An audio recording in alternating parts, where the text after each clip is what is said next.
So, in the previous lecture, we basically went through properties of vectors, things that you should have been aware of from linear algebra.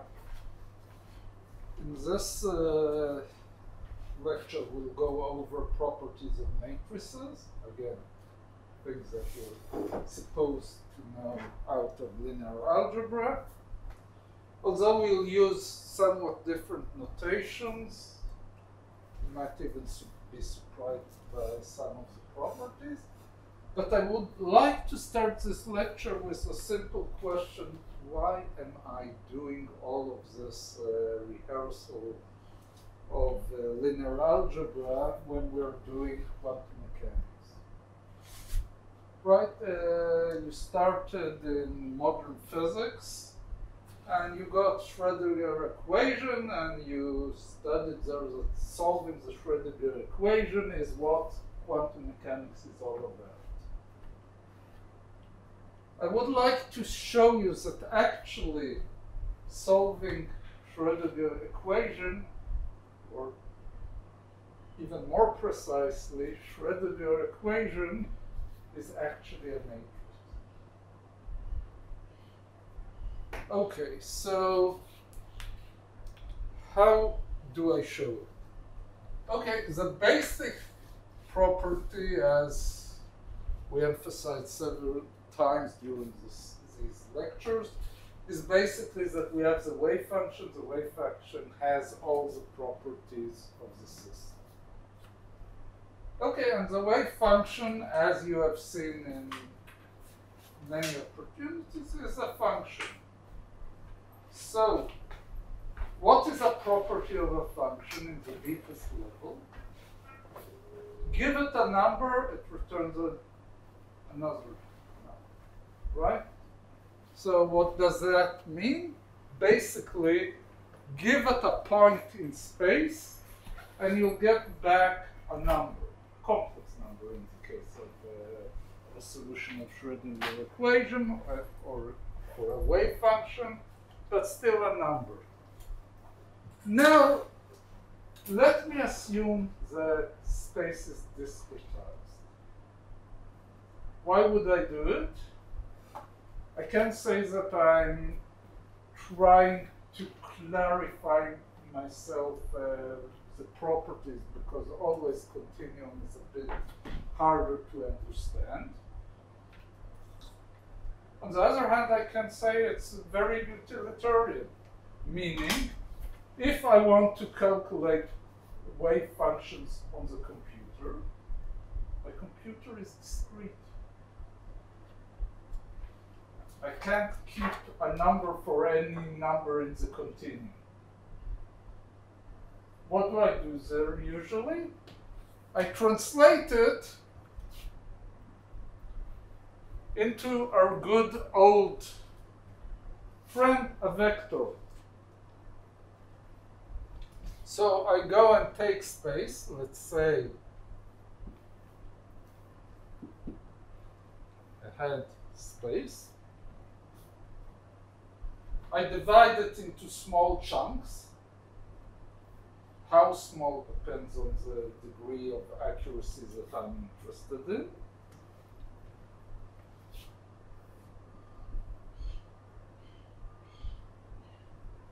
And give them numbers: first point, second point, third point, and so on.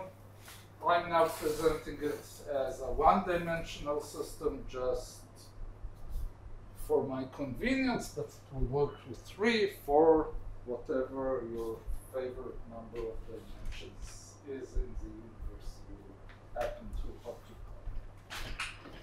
Okay, so what am I supposed to come up as an answer? Supposed to come up with an answer. What will be the value of psi on point 1? What will be the value of psi on point 2, and so on and so forth, which is basically a vector.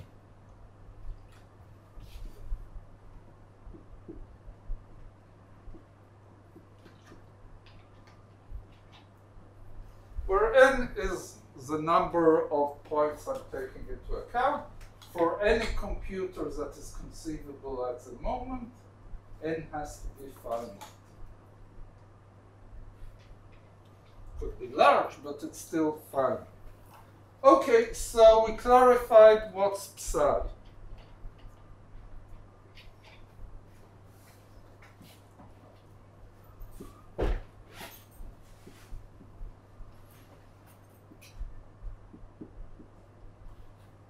This is the left-hand side of the Schrödinger equation, right?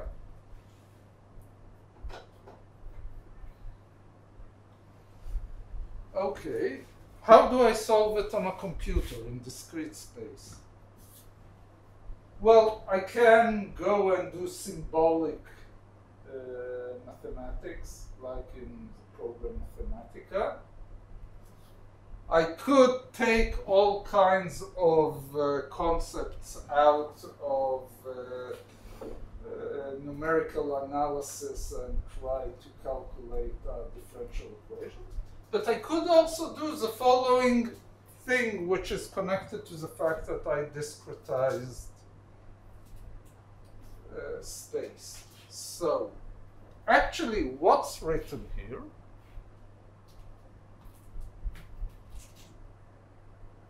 let's write it in the following way.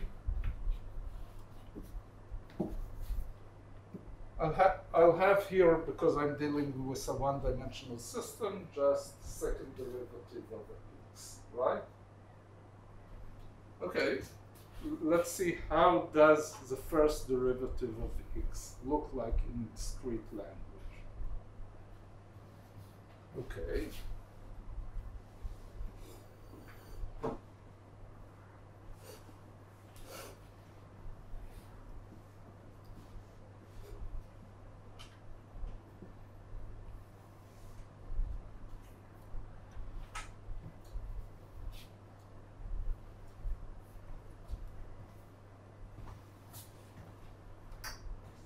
Okay, I subtract psi at point I plus 1 from psi at I and divide by the length scale of the difference.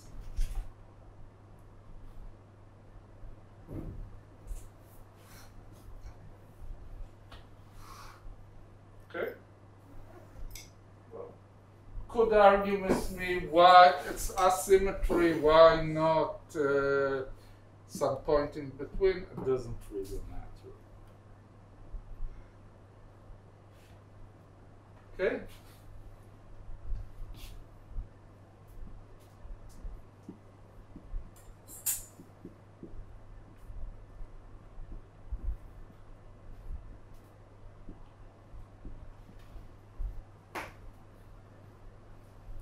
Taking the same definition,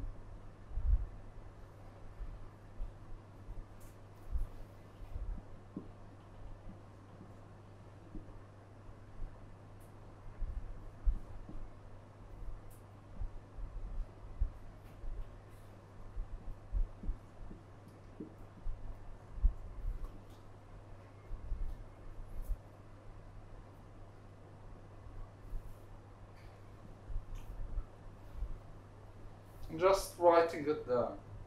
Okay, a discrete version of the second derivative of x.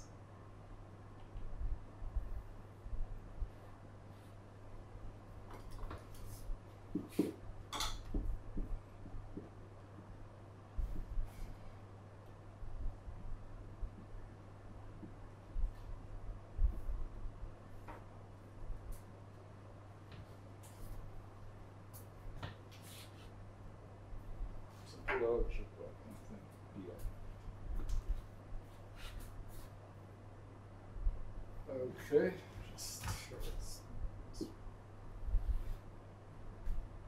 okay, so I have a set of n, large N equations that describes the derivative at each point. Let me write it down as a matrix, what's happening here. Okay, so I have to multiply here by minus h squared divided by 2m. This guy has length of 1 over length, so I'll get it back here, square. Okay. So, if I sit down and just write down what's written here,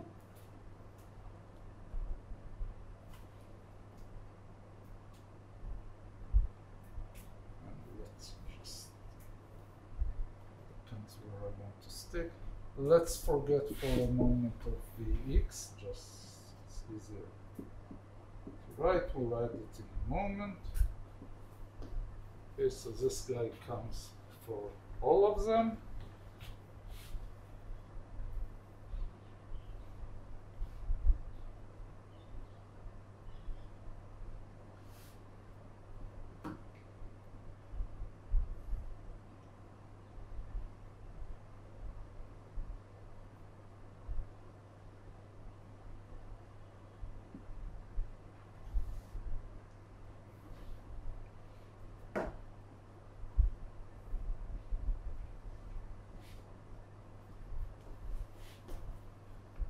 Just a tri-diagonal matrix.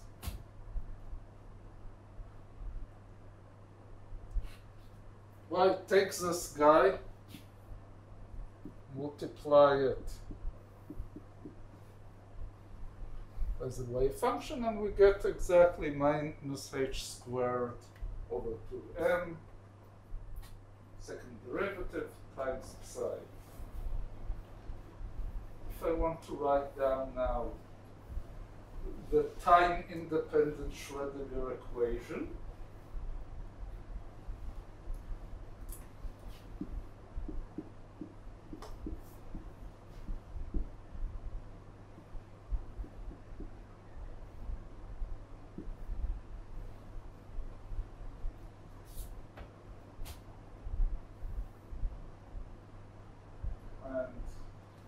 let's see if you remember something from linear algebra. What is this equation? Eigenvalue.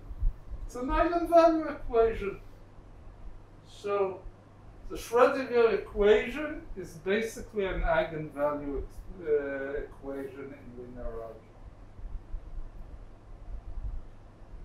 Now, from the point of view of history, in 1925, when Heisenberg came up with the idea for quantum mechanics, what someone knows here, how did he call it? Matrix mechanics. Because he wrote it down as some equations that you write down as matrices. Actually,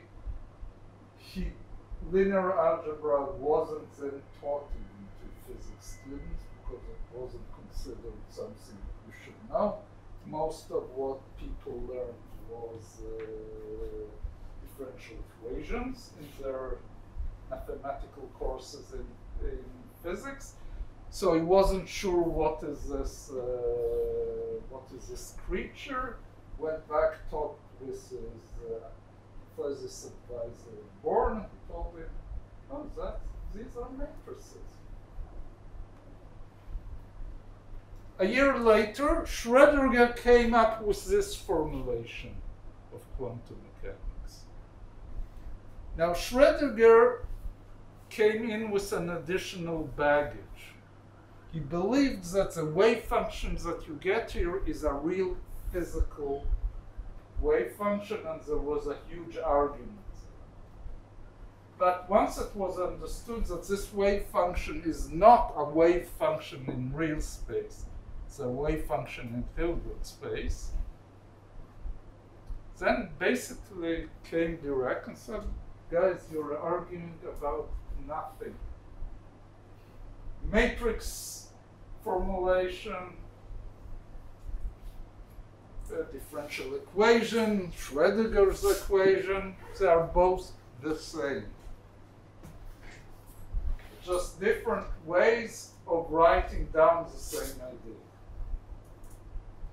It's not exactly so, because when you are moving from a discrete description to a continuum, there are subtle points that those of you who are more mathematical inclined would even feel uncomfortable at some points. I'll point out where it happens. But basically, matrices and differential equations in quantum mechanics play the same role. Both of them are used as eigenvalue and eigenvector equations, and we'll see that the eigenvalues and the eigenvectors have an extremely important role in physics, actually. They have physical meaning, and we'll see what it means. Hopefully, maybe at the end of this lecture, maybe next week. Okay, so that was some motivation. Why are we doing here linear algebra? Because all the formulation of quantum mechanics can be given the language of linear algebra, and in some sense it's even easier to understand under the auspice of matrices and vectors. Okay. After this motivational talk,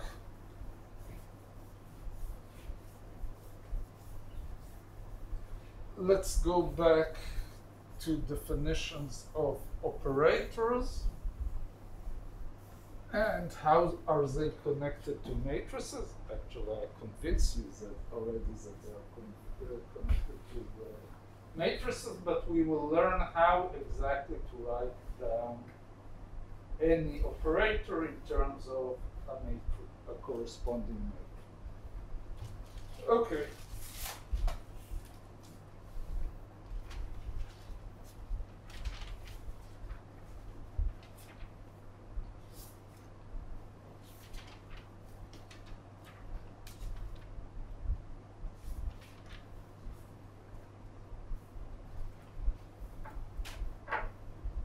So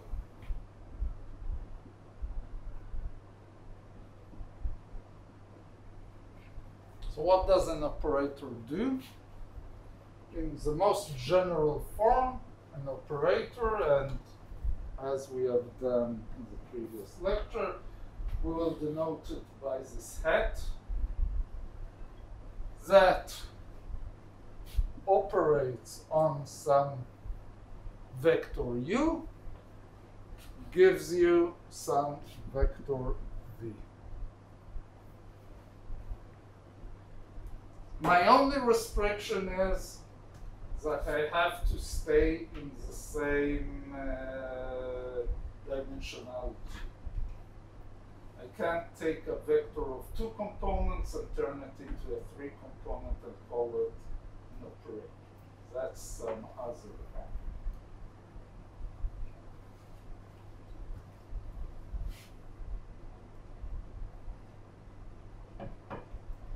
I have no restriction on length, direction, whatever.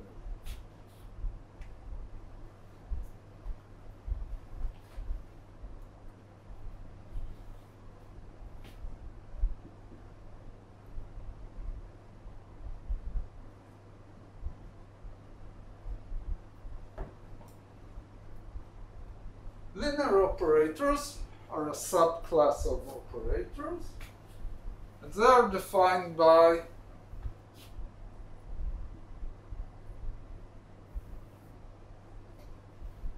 when I write down AU, the meaning is I take a vector U and multiply it by a scalar A.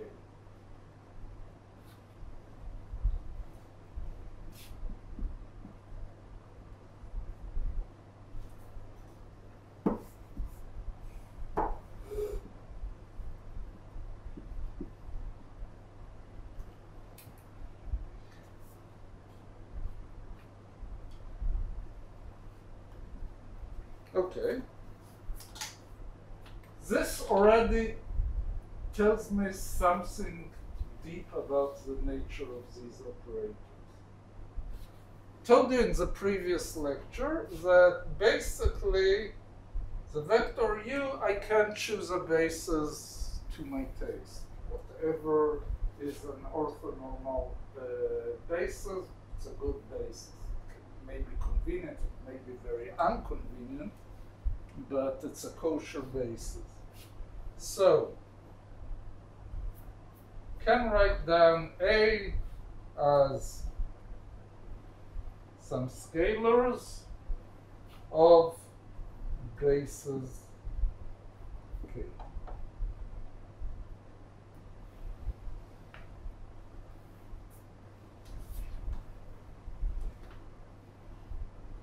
Okay, that we did in the previous lecture. Okay, let's take this definition and insert it here.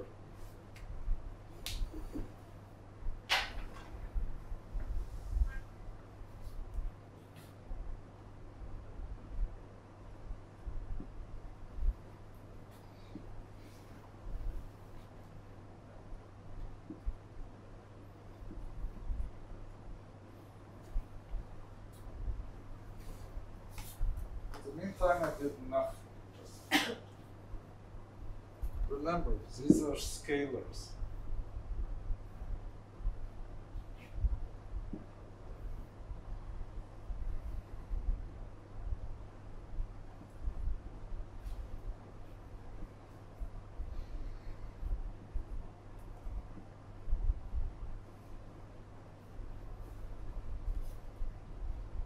So what does it tell me?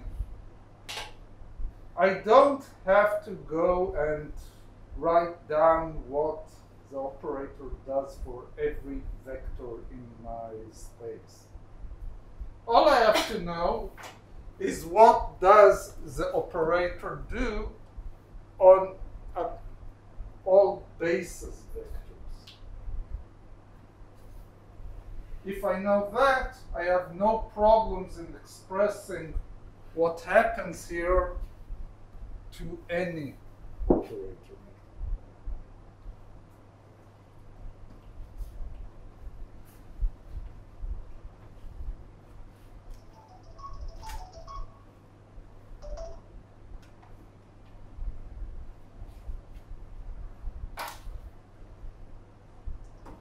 Okay.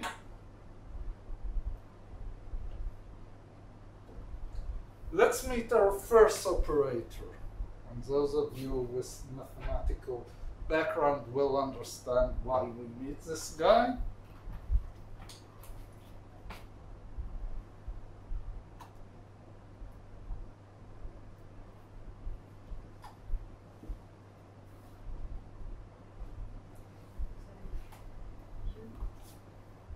Yeah, the unity operator, identity operator. Why? Because in all definitions of sets and stuff, we need something of this kind.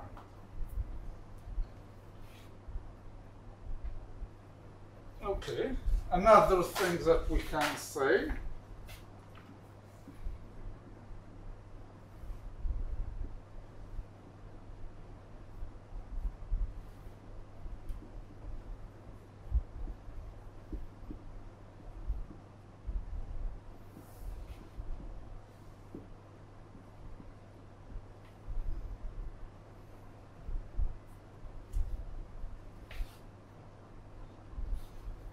And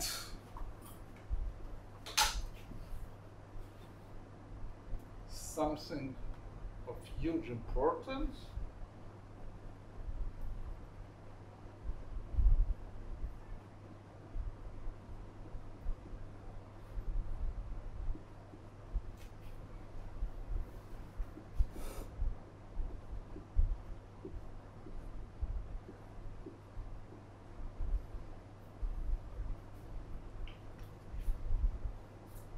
It's not commutative.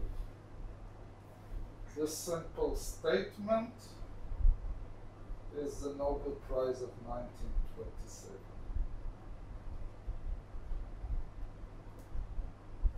Yeah.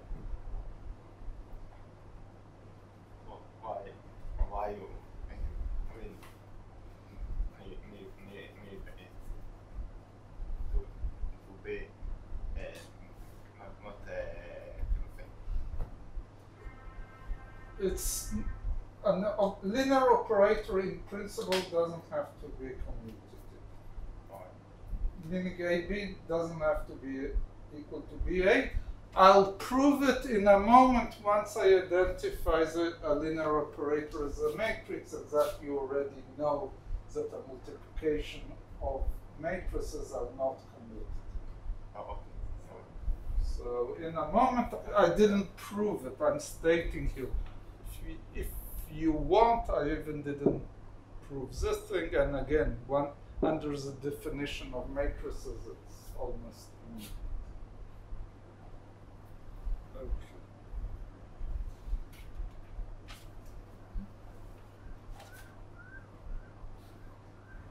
As I said, I'm now going through a few definitions, just so we'll have a background.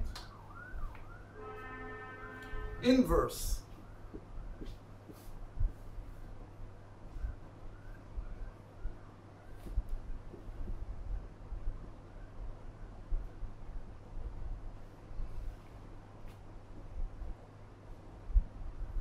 So this is the notation of an inverse operator.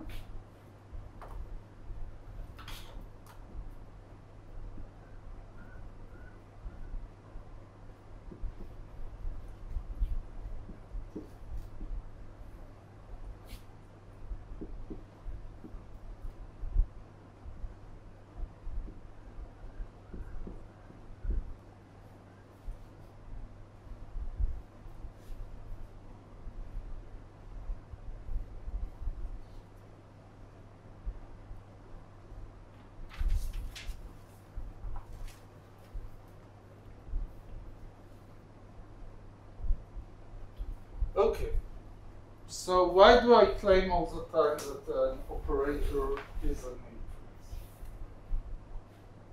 Okay, let's show it.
Okay, so I'm just writing down the definition that I've shown a couple of minutes ago. And let's write also V in this spaces.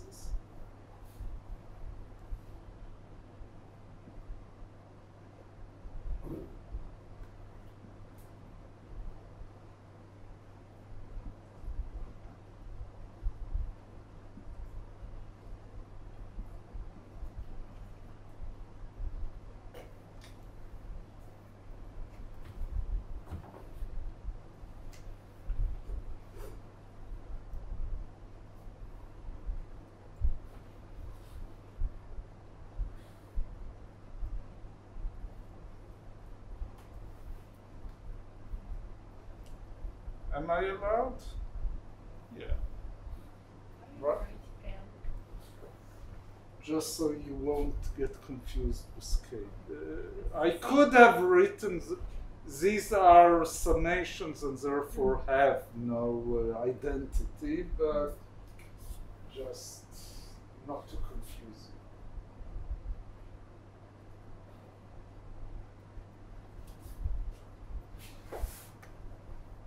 Okay.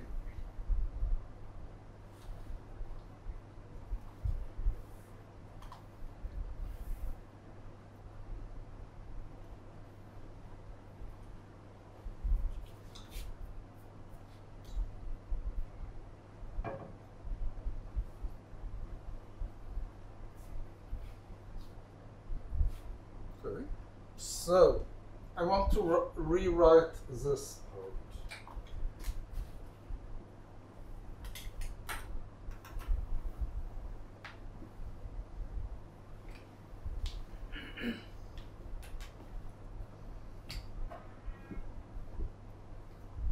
What do I get here?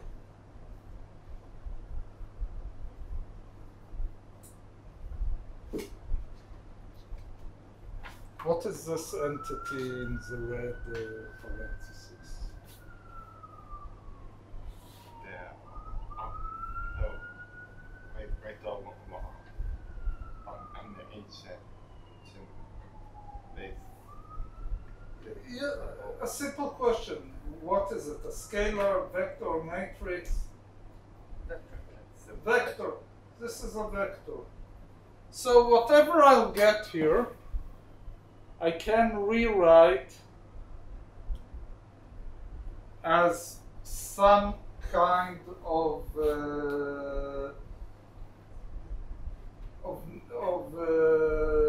summation over over the bases, right?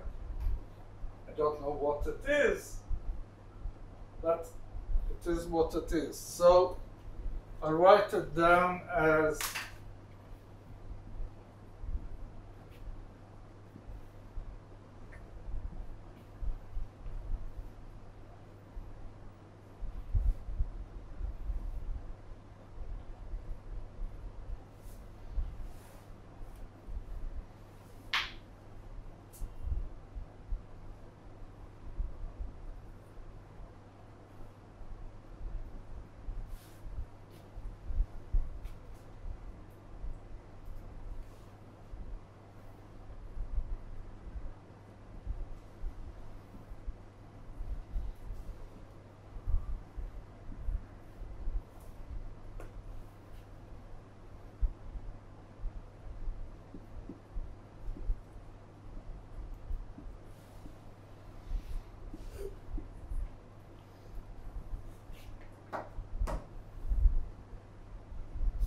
okay, I have here a double summation.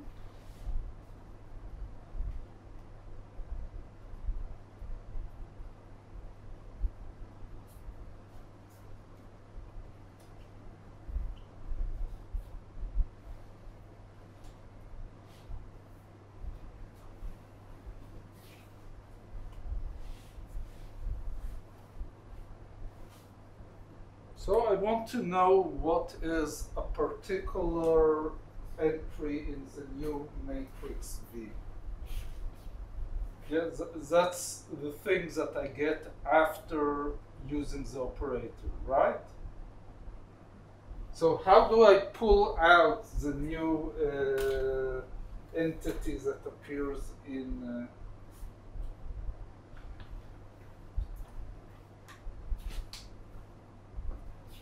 particular one? How do I do it? A trick that you'll use again and again and again during this course. I'll multiply both sides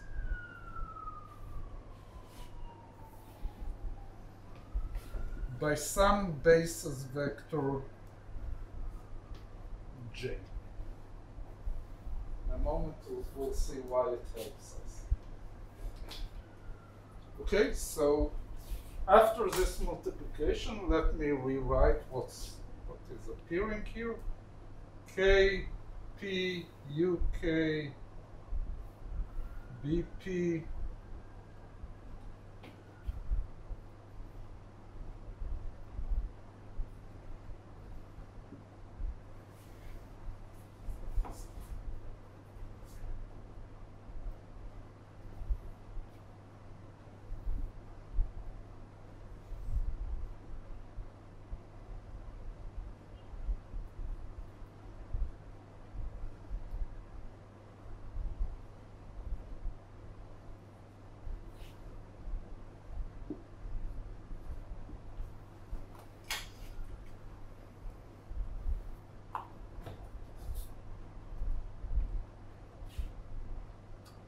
So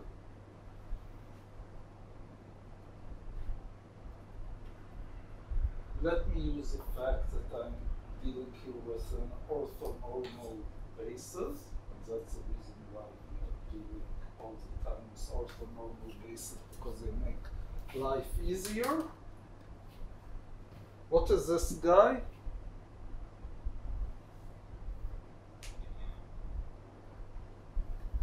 Scale. Something. Hmm?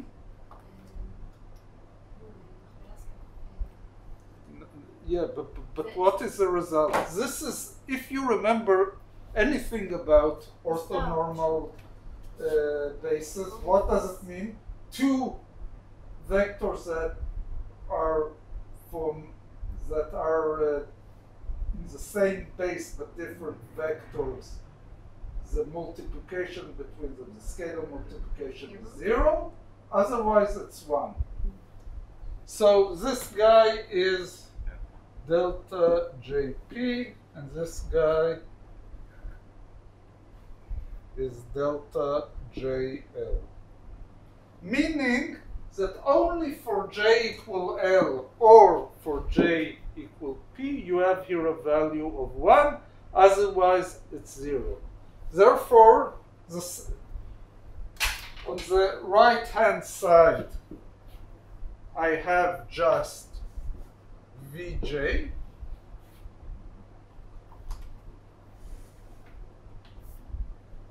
because all other values of L that are not equal to J, J is a particular value, not under the summation, are 0. And here I have a summation on K.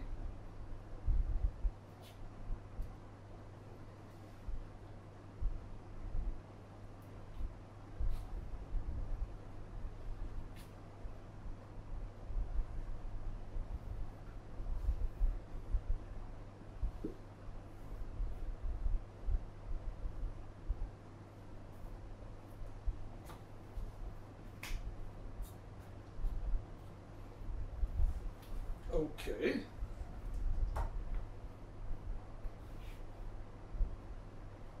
So what did I see here?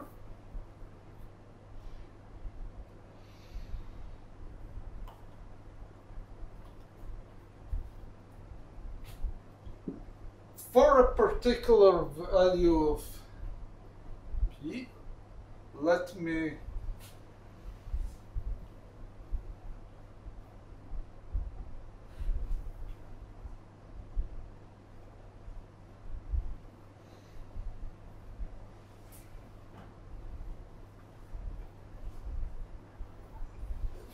add here an index for clarification.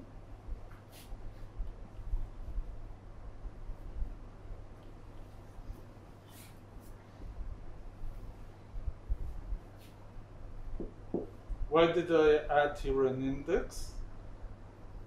Because if I would have taken a different, K is not, okay.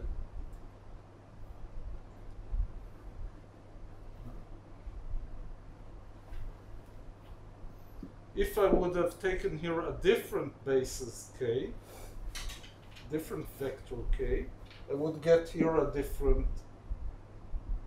amplitude, right? The results of this amplitude, so I need this index. And guys, what does this equation tell you? Basically,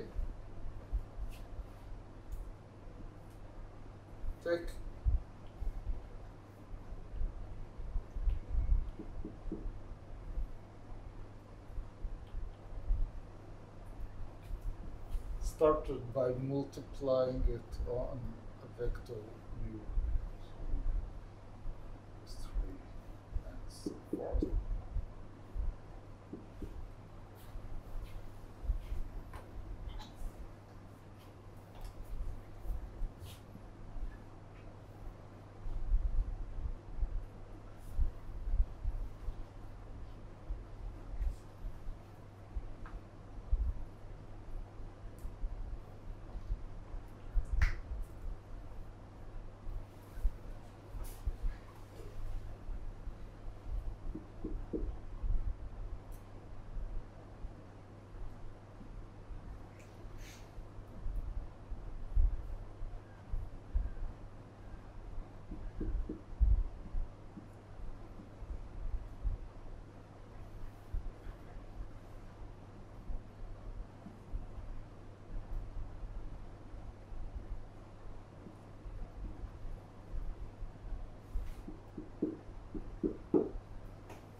this guy times this guy gives you the first value. This guy times this guy gives you the second value, and so on and so forth. So it's a matrix multiplication.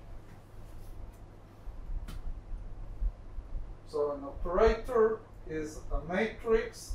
The values of the numbers in the matrix depends on my basis. Questions? Some of you seem concerned.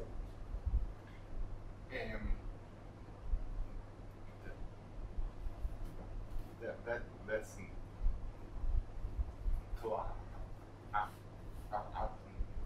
to M the whole left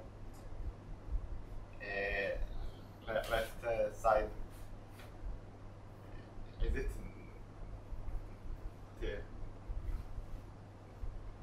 till where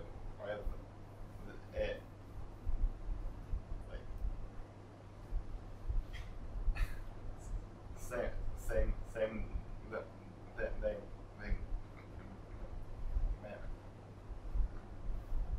mention for all, right? First of all, let's clarify something. First of all, as usual, if I'm choosing a basis, I'm choosing it for both sides. Okay? I can't choose one basis for the U and one basis for the V. Once I chose a basis and chose what the operator does, I have here a simple, in a moment I'll show you a simple way to pull out each one of these numbers, right? These are scalars. So I can just sit down and pull out all the numbers in this matrix. Now, it's reasonable. First of all, a matrix times a vector is a vector, right? But it just expresses what's written here. It's just two different ways to write the same mathematical content. That's all. Okay, how do I pull out any values that I'm interested here? Okay, so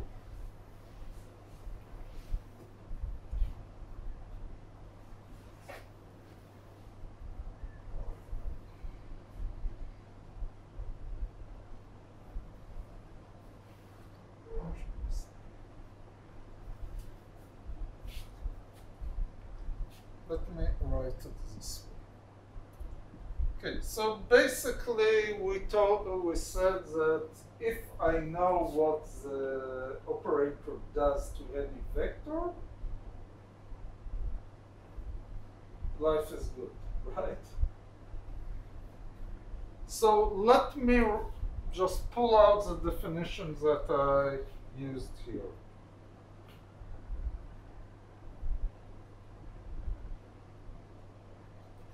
P here, so that's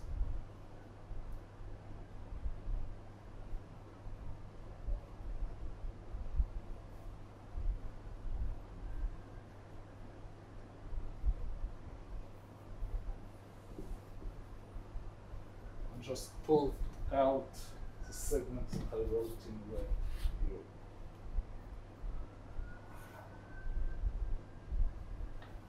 This is when I, instead of this, wrote this. Okay.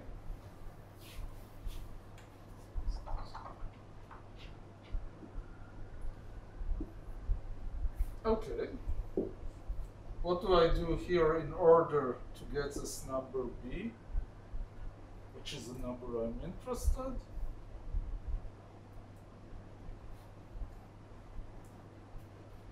Since you can't teach an old dog new tricks, you use the same trick. Multiply by this guy. as I said, you'll see it again and again and again ad nauseam. So,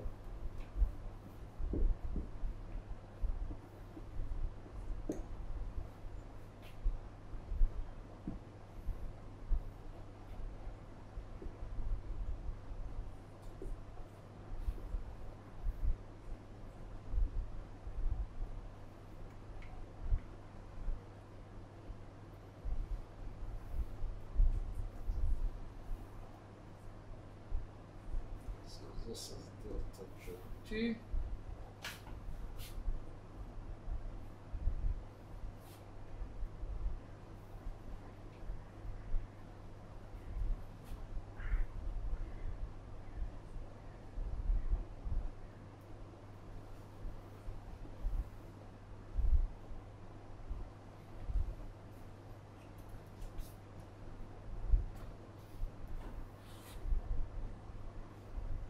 So this is a matrix element.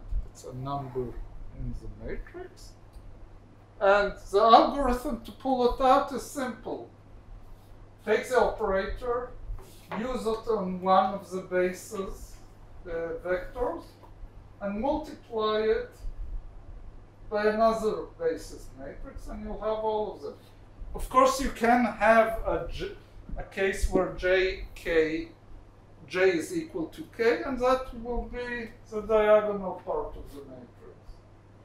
All others are off-diagonal parts.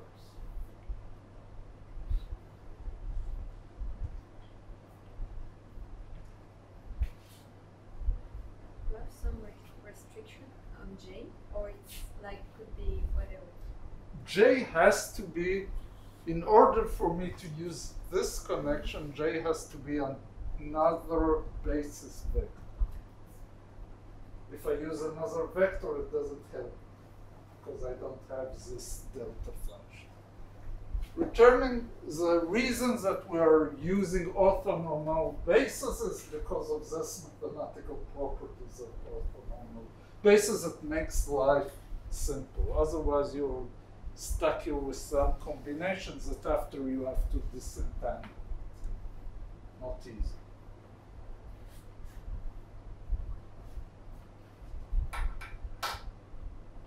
Okay, let's meet a few operators.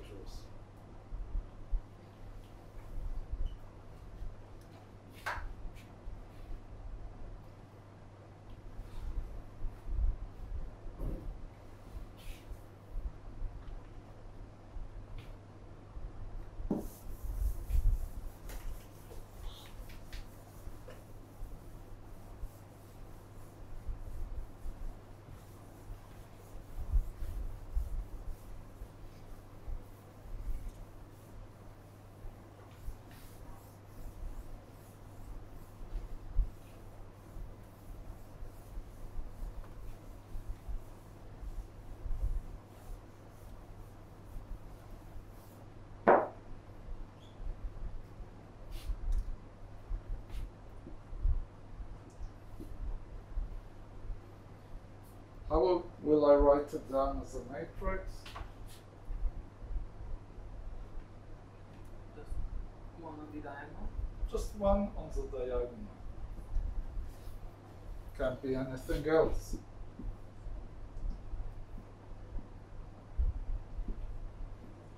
What does it mean? Basically, if I operate on a basis vector, it remains the same basis vector, meaning it's not any one of the other basis vectors, meaning it's zero anywhere except for the diagonal. Okay, for something less trivial.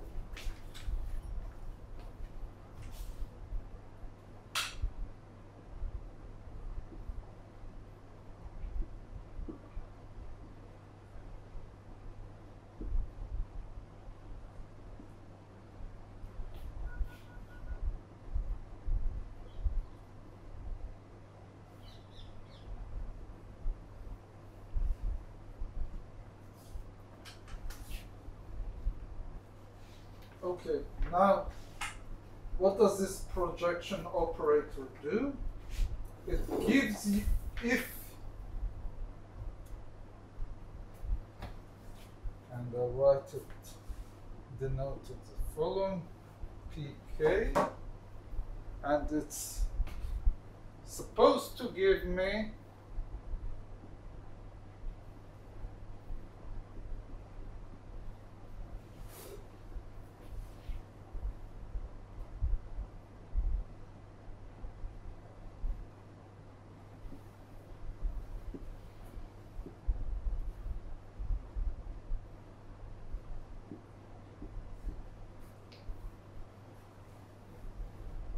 meaning, let's say I use pk on some vector u, as usual.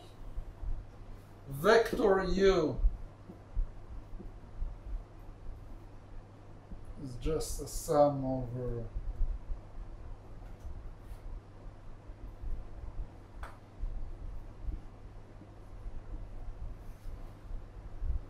as usual, some amplitudes on each one of these vectors, and I want to get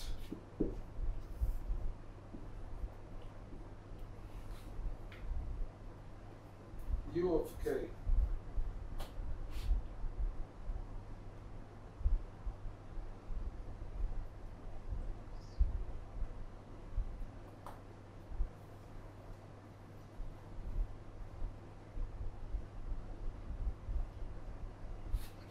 Okay, now I'll write it down in a surprising way. I should write down a matrix. I write down a matrix, but in a surprising form.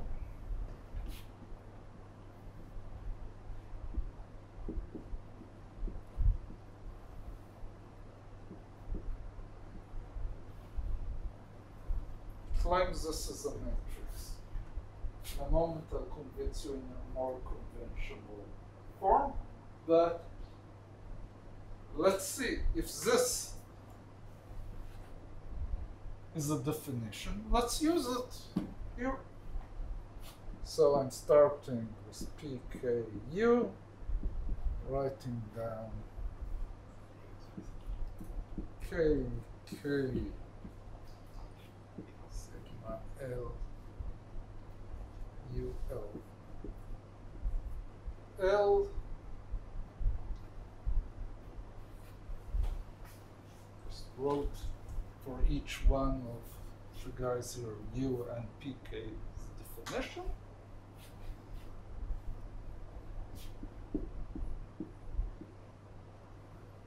These are scalars.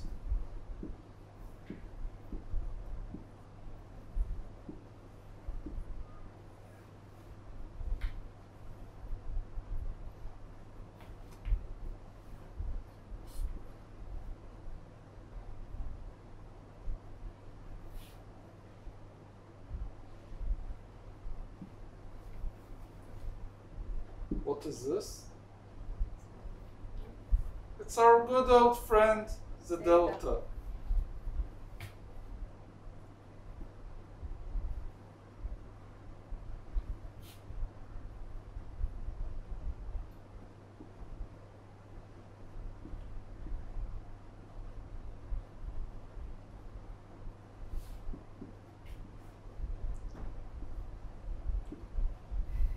So in geometry, what is a projection? I have some vector, let's say in x, y, z part, and projection on x is just the part of the vector on the x basis. Projection on y is it, and so on. Why is this guy a matrix? Okay.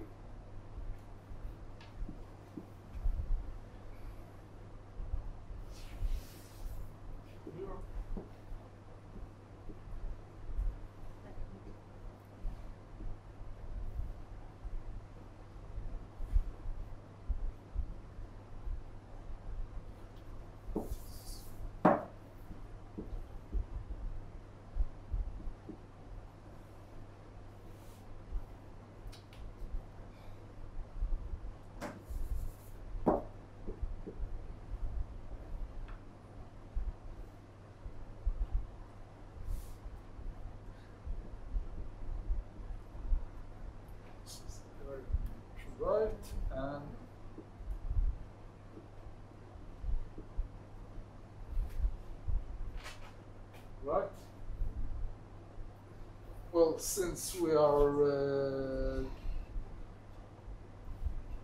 dealing here with numbers that are also complex, so it's Hermitian quantum. So,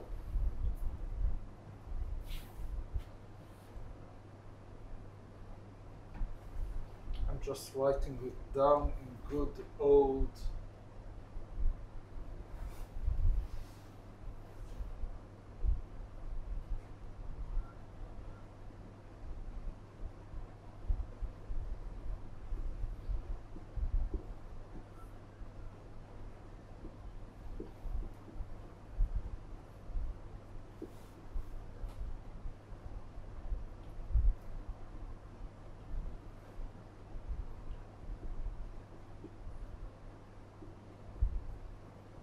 So this is the multiplication I do, right? Take a vector and multiply it by a transposed vector.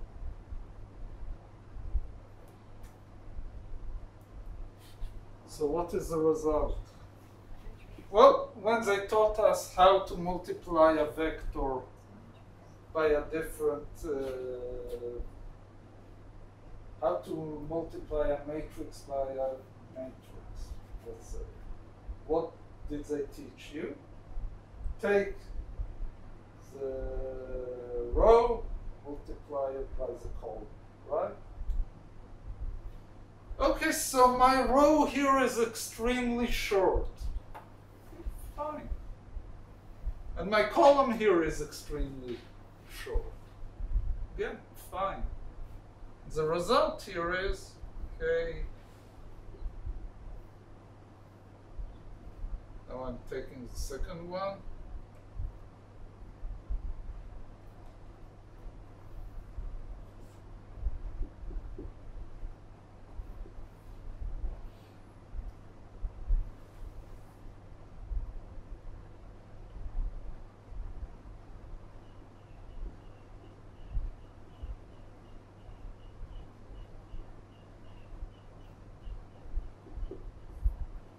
So from this multiplication,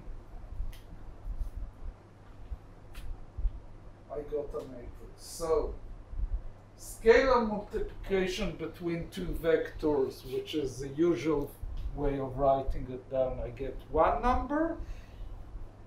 From outside multiplication, those of you who did the course in linear algebra with mathematicians, how did you call it? Outer product. You get a matrix. So a vector times a vector in this case is a matrix. Therefore, writing down in this form is a matrix.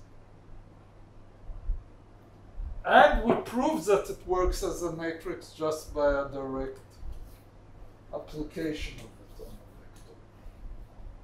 To my test, this form of writing is much more convenient than creating this matrix and seeing what comes out.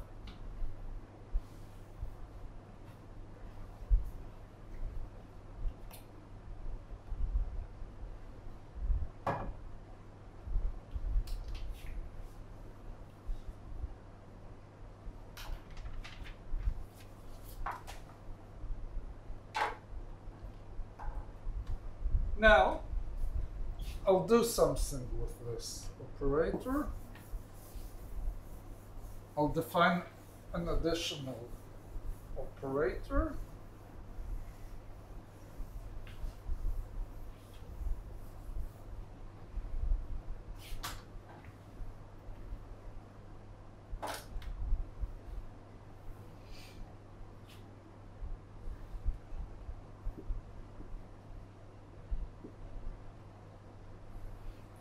Let me sum up over the projection operator of all the bases, of all the vectors in the bases. Someone can guess what it is?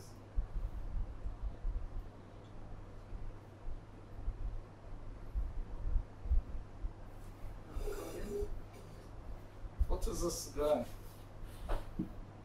It's an operator, of course. But to what is it equal? We'll prove it in a moment mathematically, but just by intuition, just by understanding what does the projection operator do. Excuse me? Exactly. This is just I. Why? Let's stop for a minute and think about it in geometry. If I take the x component of the vector, add it to the y, add it to the z, I get the vector back. Meaning that all I did here is took the vector and returned it to the same vector. So that's the identity vector. Let's prove it using mainly in order to exercise in this special notation.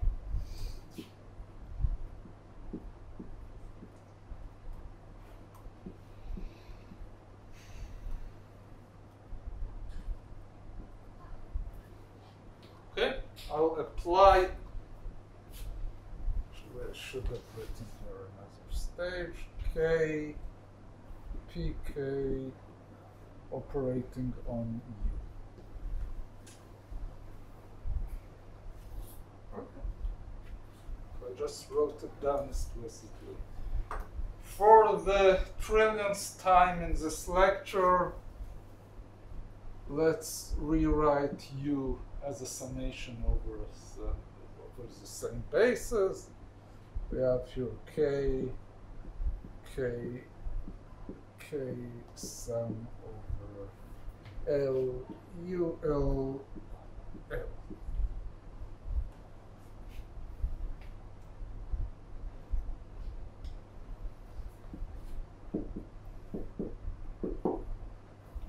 Okay.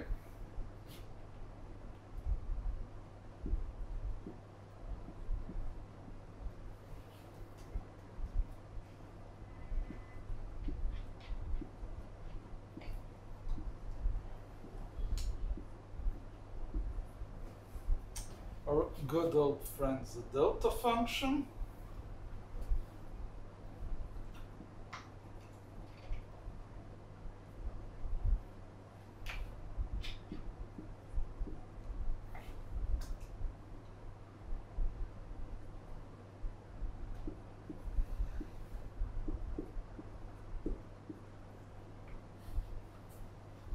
Proven.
Hilbert space.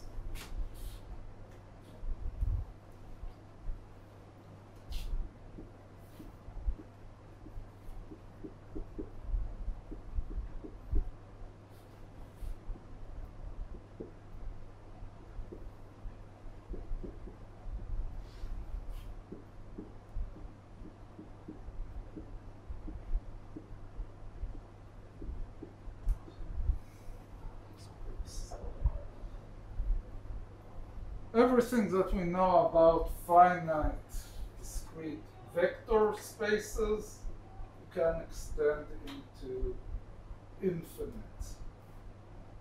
dimensional spaces,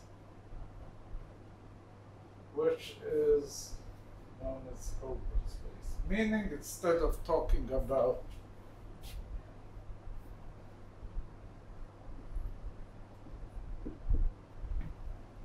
some vector psi, talking about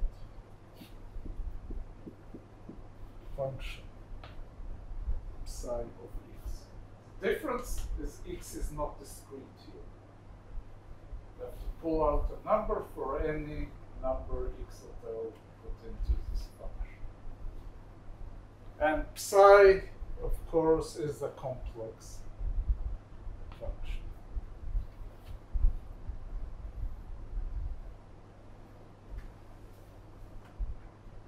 What can I do? Exactly everything that I was able to do for the usual discrete vectors.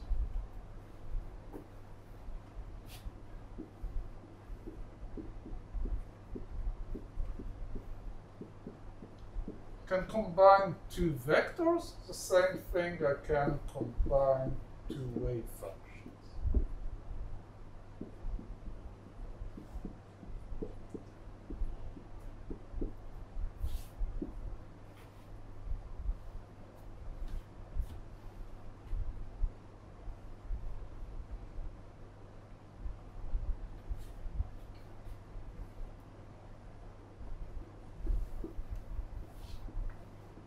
Scalar multiplication.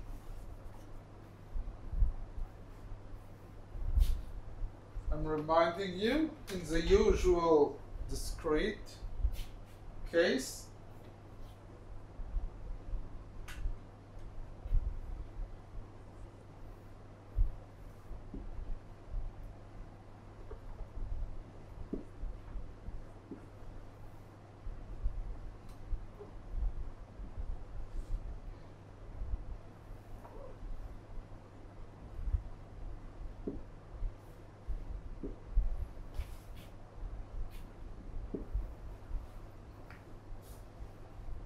right? Just multiply the first term and one vector is the same. Okay, here I don't have summation. What replaces the summation? Integrals. So instead of having the summation, and instead of having discrete indices,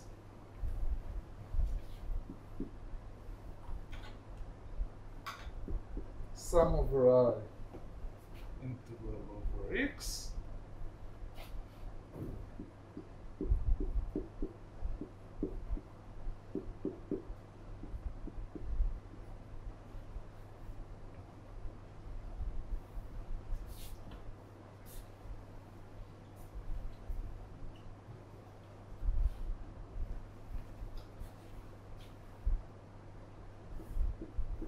norm of psi, we defined it as psi times psi.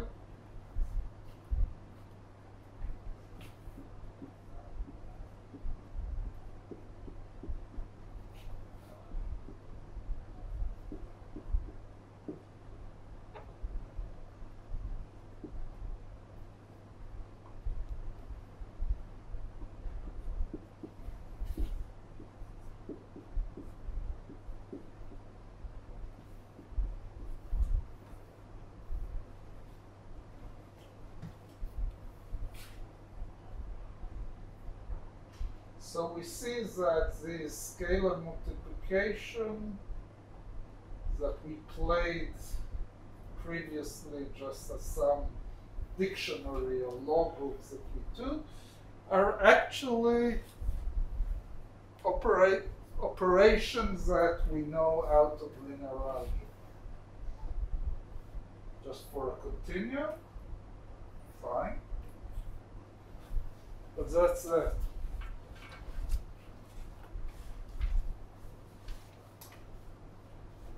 two functions are orthogonal,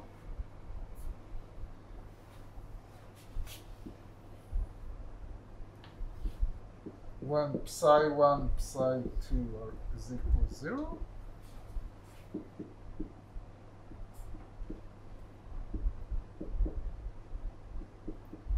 This dx could be three-dimensional, n-dimensional, whatever.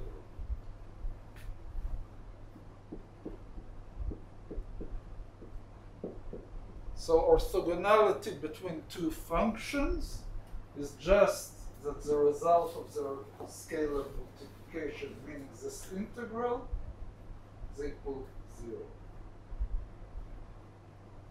Actually, this means that we can build bases for a function. An extremely important concept. Hopefully, after, perhaps towards the end, beginning of next lecture, we'll understand why it's so. Okay, continuing with exactly what we were playing with in the usual vector spaces operators.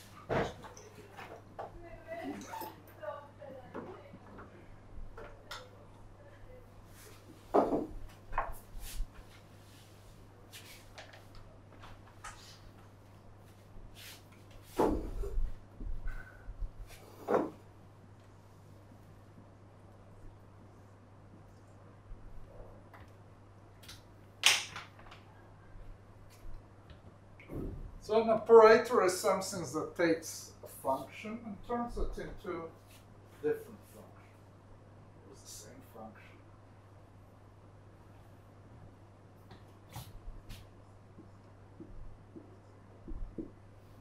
Identity operator, what will it be in this language?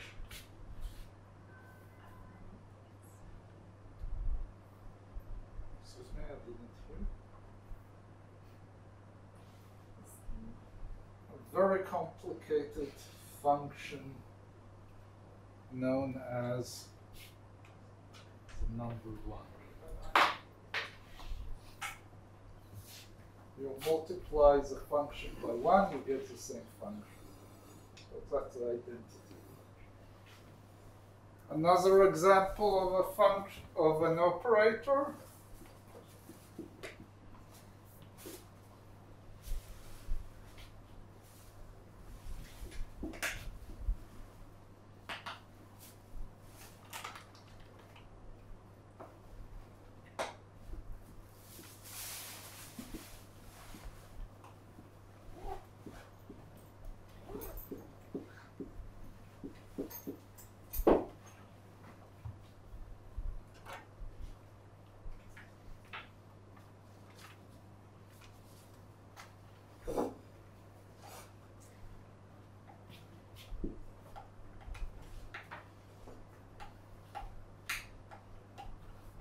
And a final example.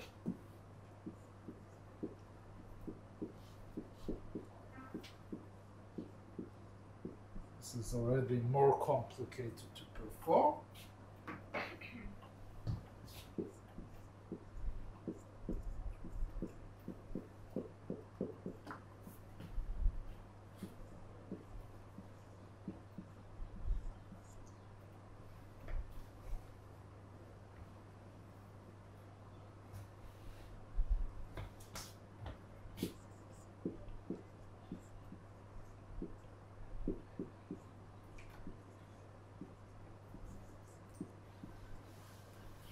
Addition is, of course, always also an operator, but multiplication is not commutative.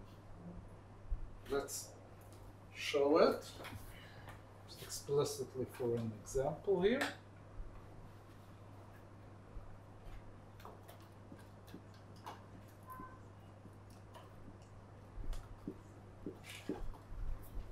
Multiplication of two operators x and p.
evidently not equal.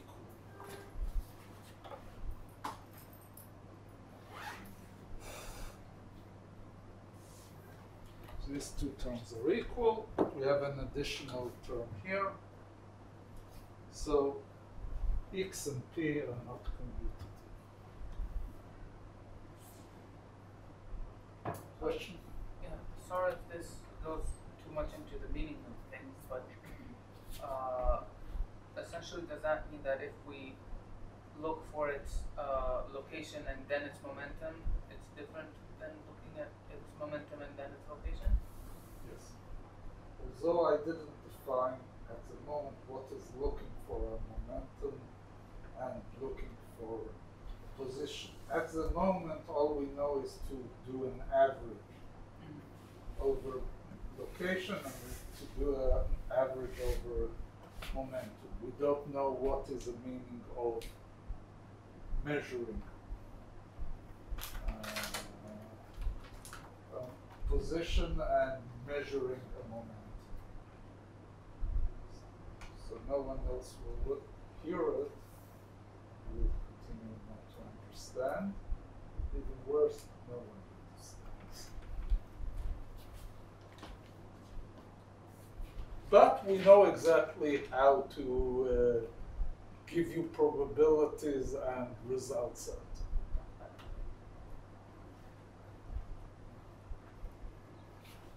Okay.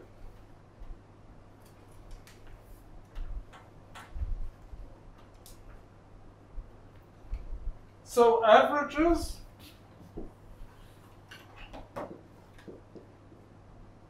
which we have defined, is just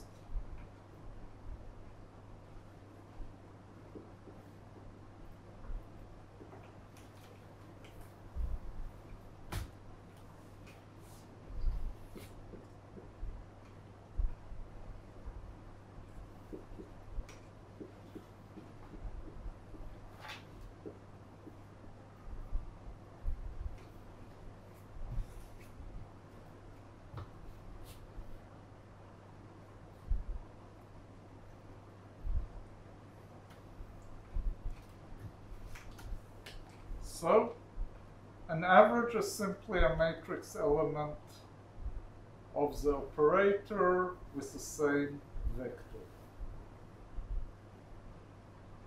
In principle,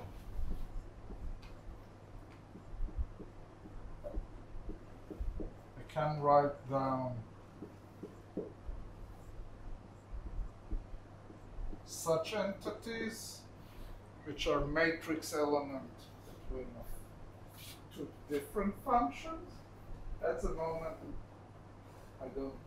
we don't know what it means. Don't worry, it has a meaning. At the moment, all I can say, I know how to write down this calculation. It's dx psi 1 conjugate x psi 2.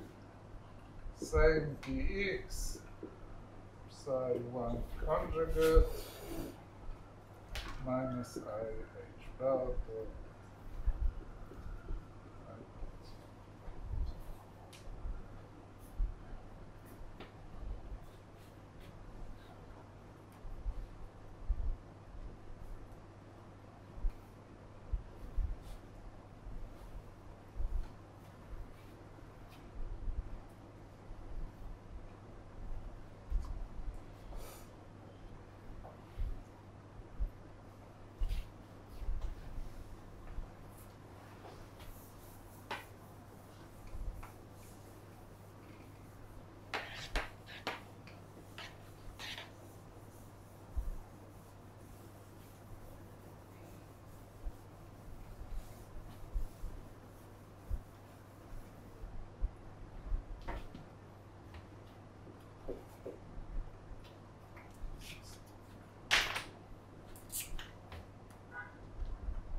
Permission operators.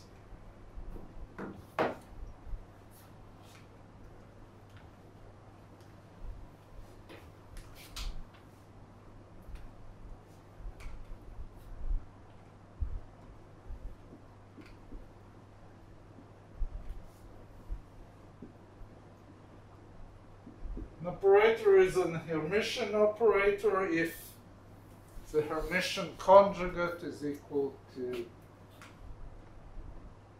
the operator itself.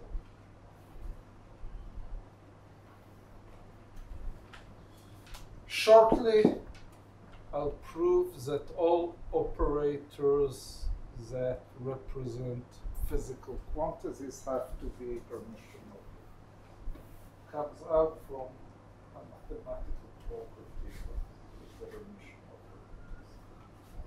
So in physics, we are not interested in operators that are not Hermitian. They don't,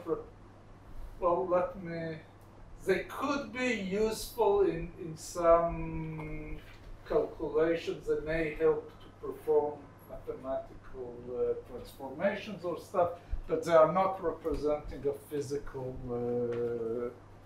quantity.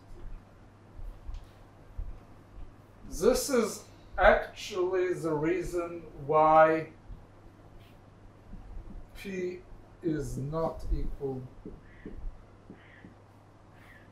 to the X, because I'll prove in a moment that this operator is not Hermitian. Okay.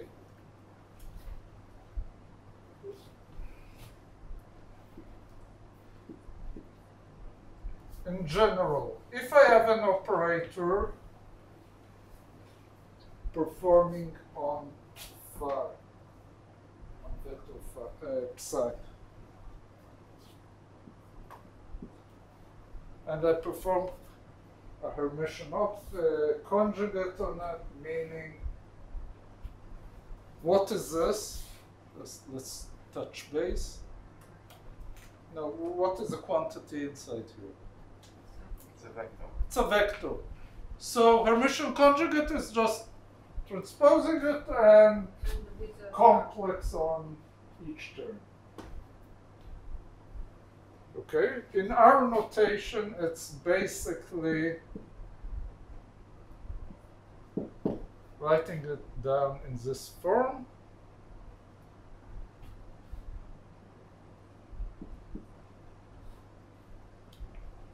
And here, since I transposed, I'm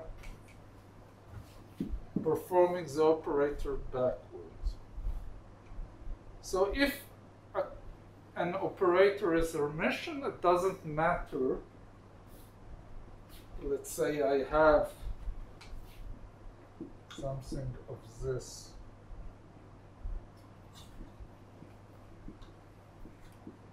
Form. It doesn't matter if I operate on here, get a vector, and then perform a scalar multiplication, or I do it vice versa. I operate to the left and then perform.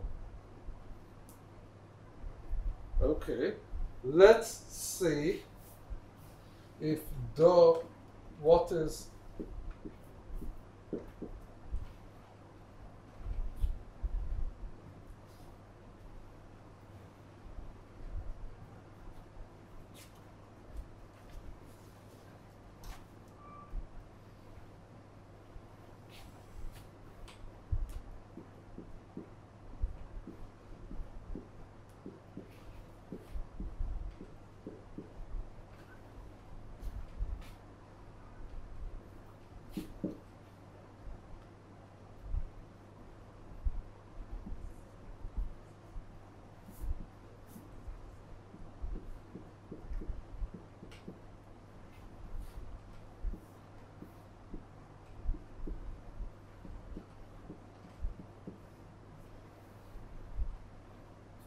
just wrote definitions.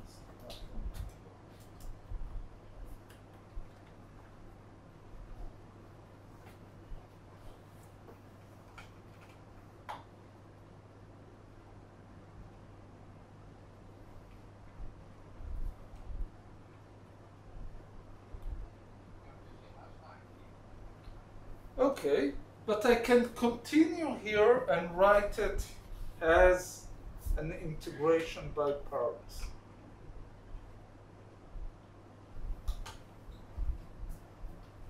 Where one part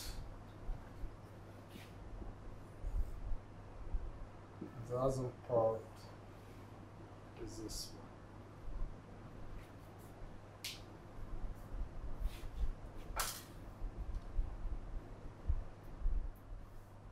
Okay.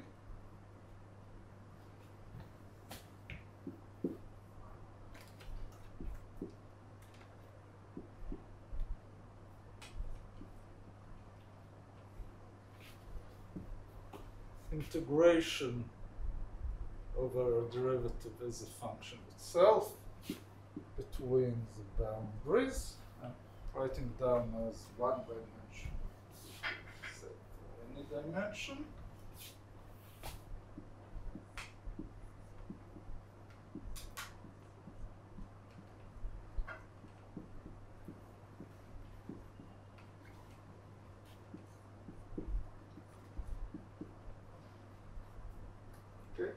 Usual integration by part. Now I use the properties that all my vectors, all my wave function here have to be normalizable, meaning that in infinities they go to 0. Otherwise, an integral over whole space won't give me a finite number. So this guy is 0.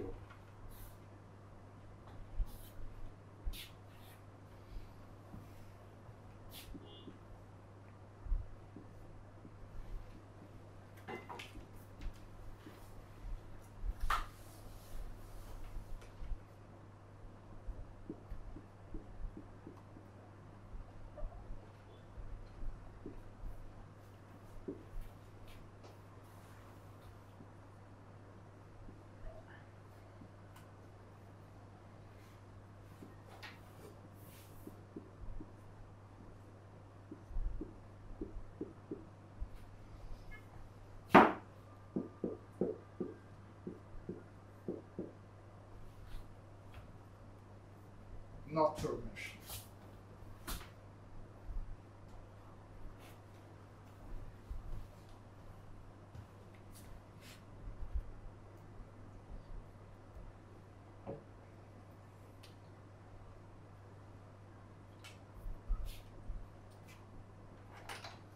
If I return over this whole exercise with one small difference,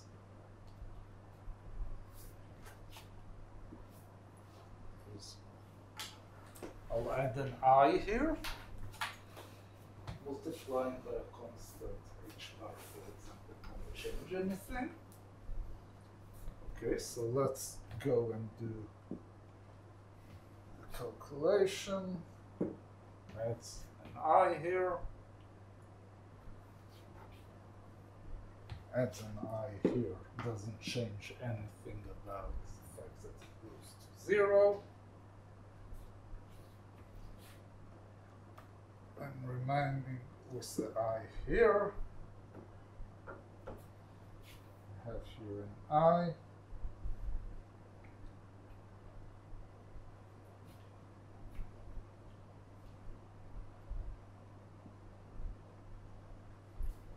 Okay, but that's exactly the definition of Hermitian conjugate. I have to add an if I have a complex number, I have to add the complex to it. So this guy is Hermitian. Therefore, this guy up to a constant is connected with a physical quantity, the momentum, and a simple derivative is not.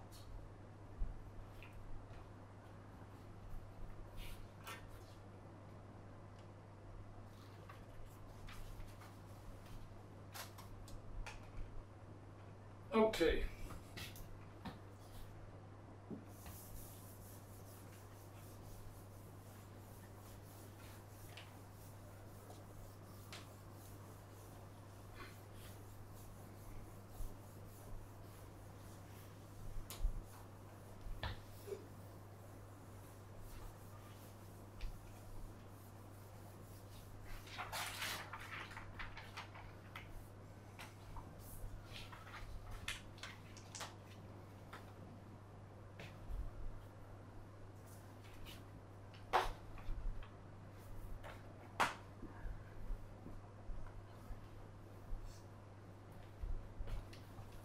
summation of two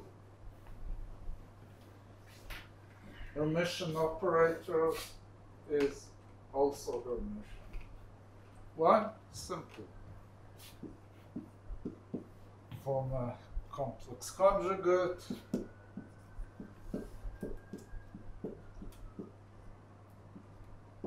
But they are Hermitian.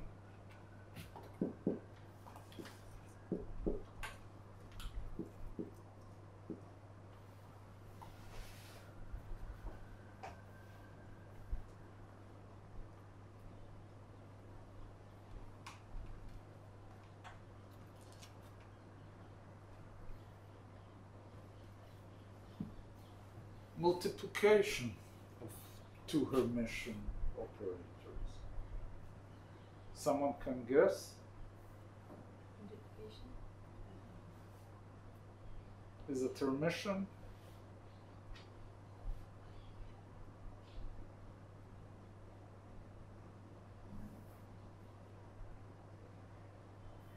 No. Not necessarily. Let me be a bit more exact.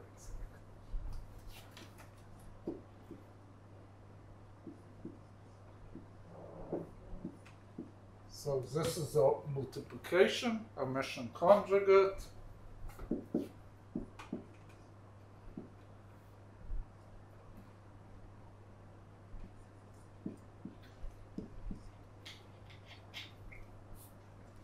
Remind you from matrices, you have to switch the order.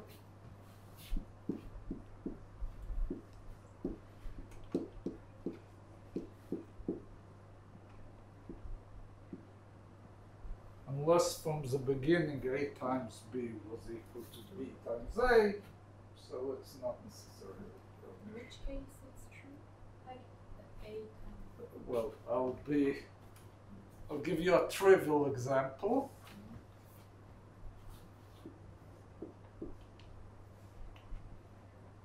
A squared, if A is Hermitian, is also Hermitian.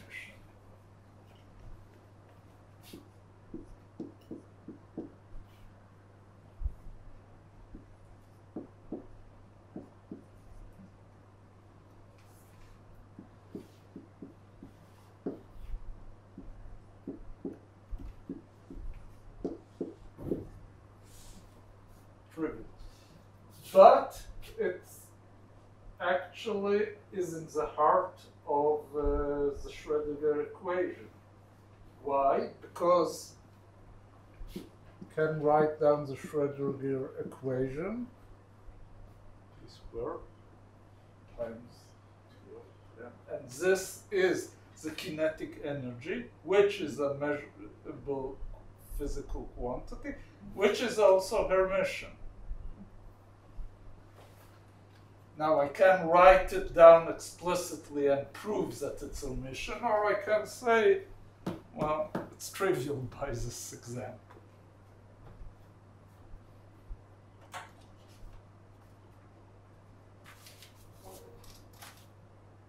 Okay, now extremely important property of Hermitian operators is that their eigenvectors are real. Not complex, but real. Go back to the Schrödinger equation, which we wrote down as an eigenvector and eigenvalue equation. We had energies there as the eigenvalue, right? The energy must be a number, not a complex number. And therefore, the operator which represents the Schrödinger equation must be Hermitian, otherwise I could get some energy which has a complex part and I don't know what it is. Okay, let's prove that all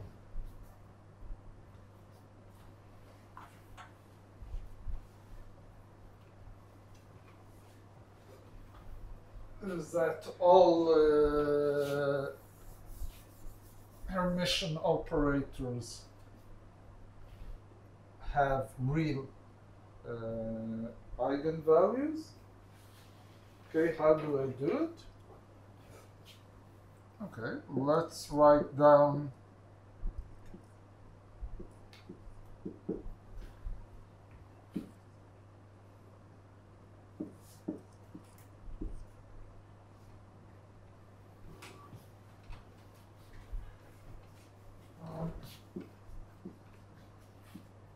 taking some vector, which is an eigenvector and has some eigenvalue lambda 1 psi and 1 correspondingly. Good.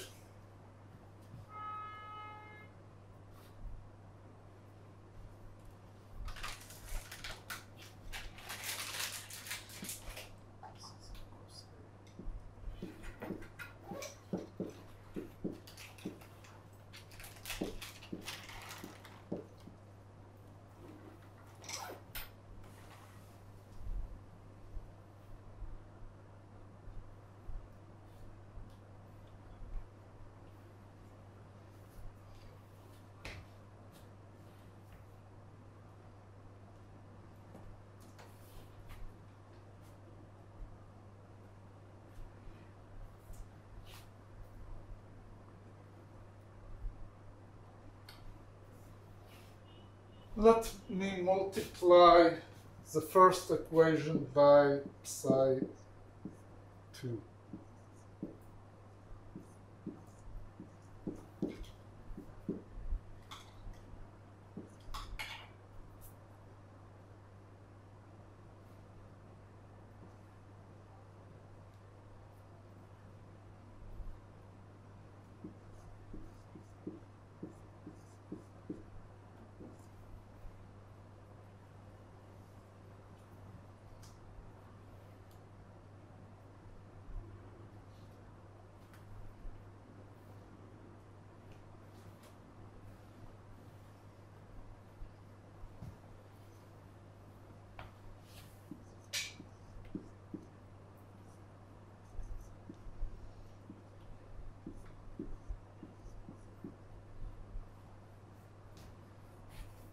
Okay, I'm doing the same game with the second. But here, since it's Hermitian, I don't want to operate on the right hand. I want to operate on the left hand. Am I allowed? Of course.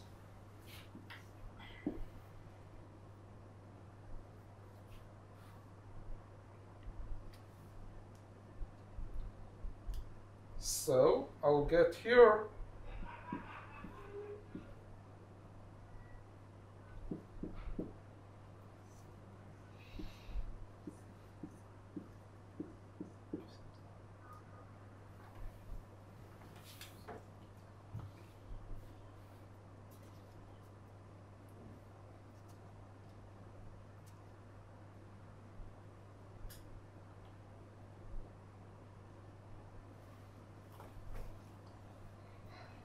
and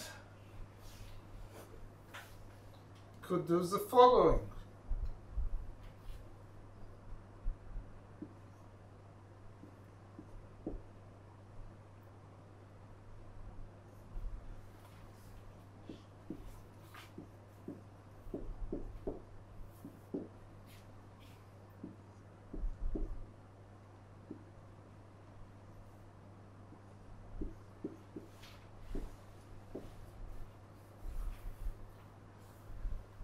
Okay, just I'm working it the same way.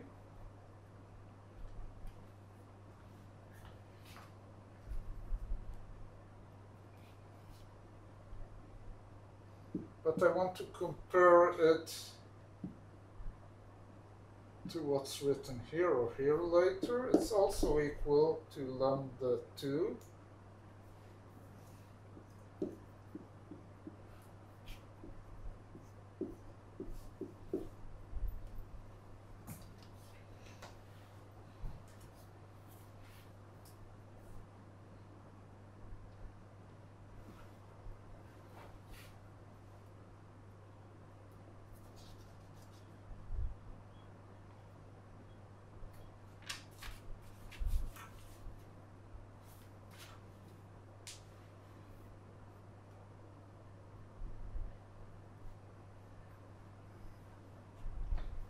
Okay, so I did these preparatory steps. Now I'll go and do the following calculation.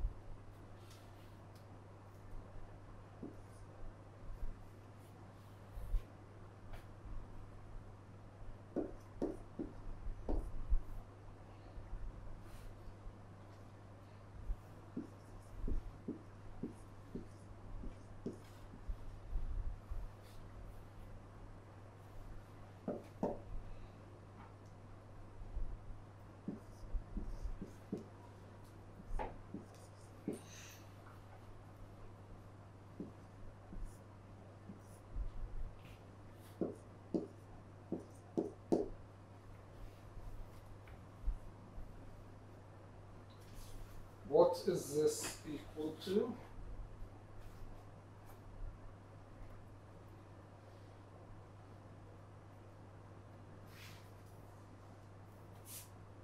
So A is remission.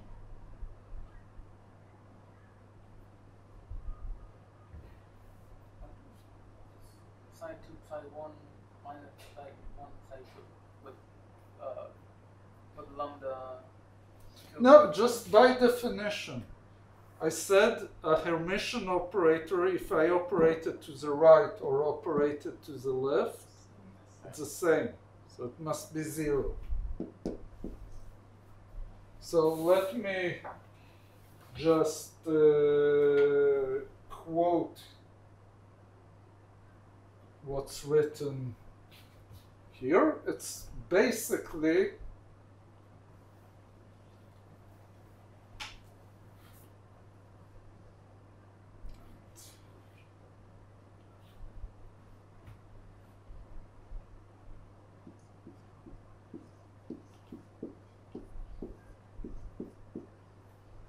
okay, this is what's written here.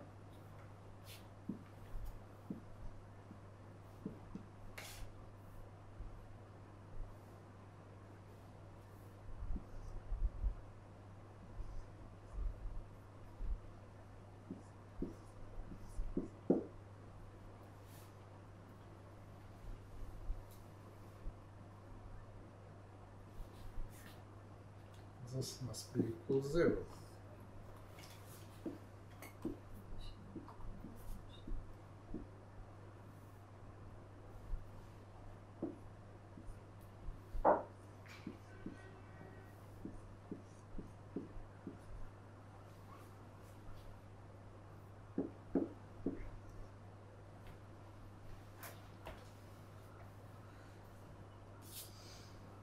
Okay.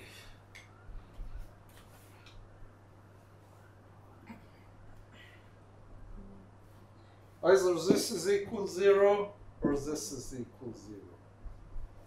Now, let's put the case that psi 2 is psi 1. I'm allowed. Right?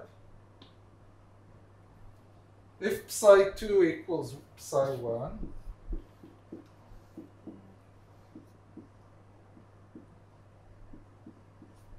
this guy is just 1.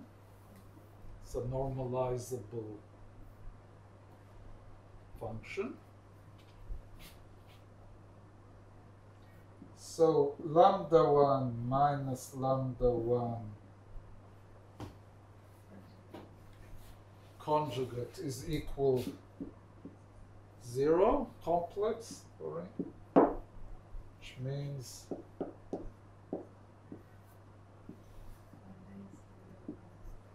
lambda 1 must be real. So any eigenvalue of a Hermitian operator is real. Now let's consider the other case. Psi 2 not equal to psi 1, a different function. Okay, so, and here is a delicate point. if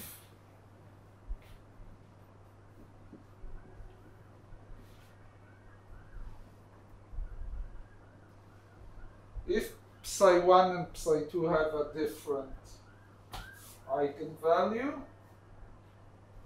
so this is not 0, so they're orthogonal. They're orthogonal? Yep. So two eigenvectors that belong to two eigenvectors of a Hermitian operator that belong to different eigenvalues are orthogonal. Must be orthogonal.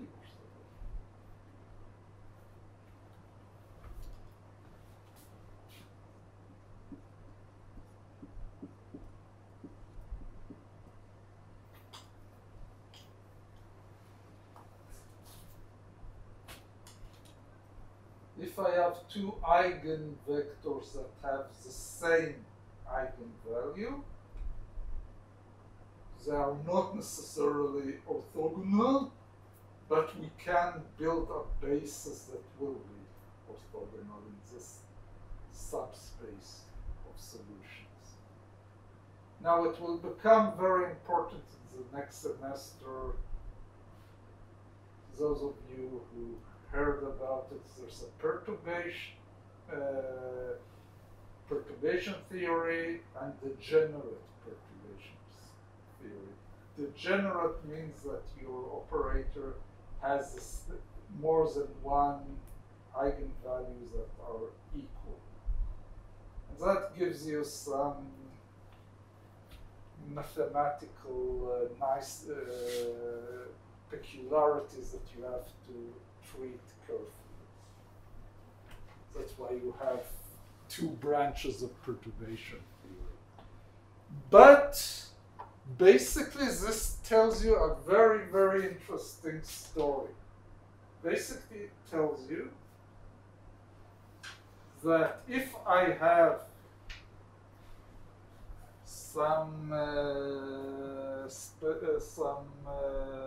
vector space or some function space or Hilbert space, and I want to build a basis for it.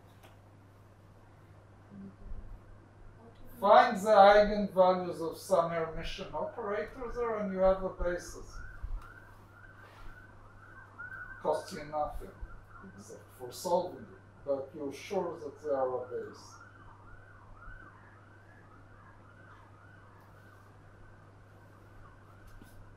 Another thing, Schrödinger equation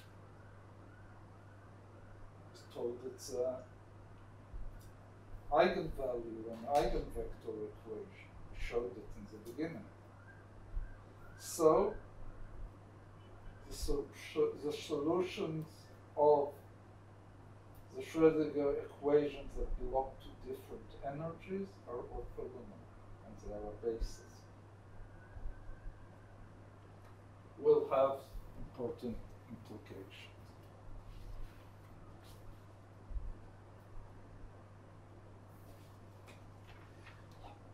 Now, something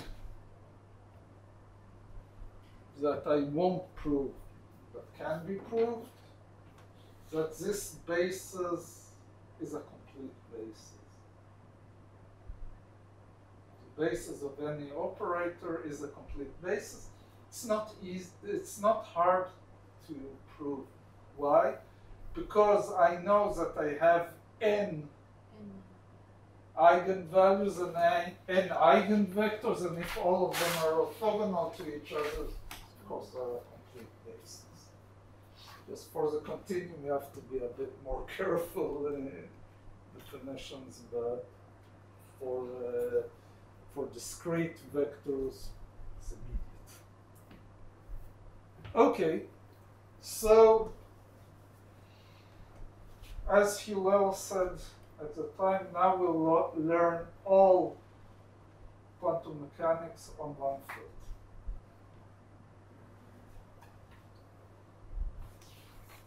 We have all the tools that we need.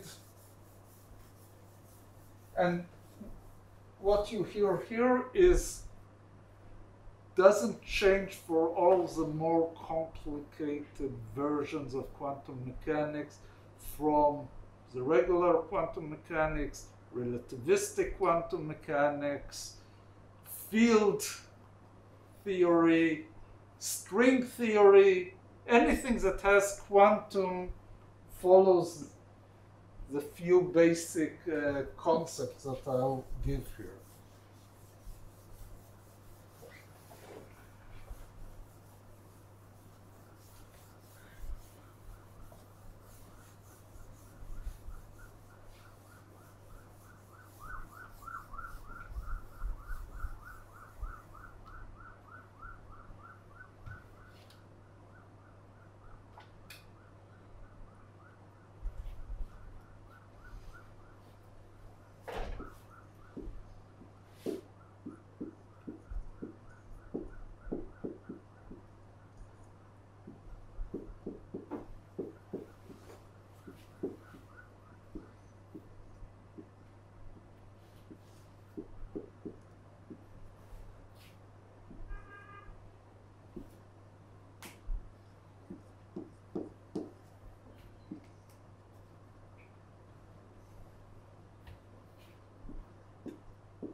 So anything that I want to know about a particle system, whatever, has some wave function, which is a unit wave function, just normalizable in Hilbert space.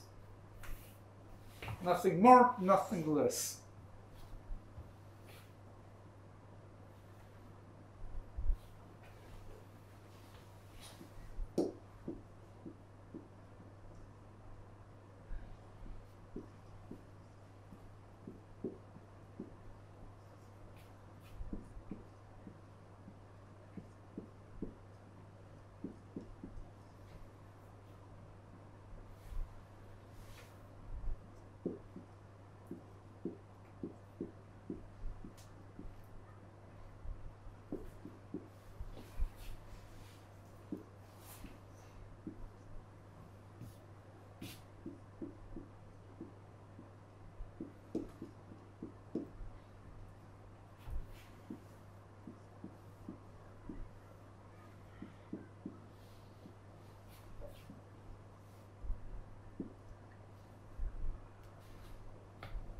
Any physical property is represented by an emission operator.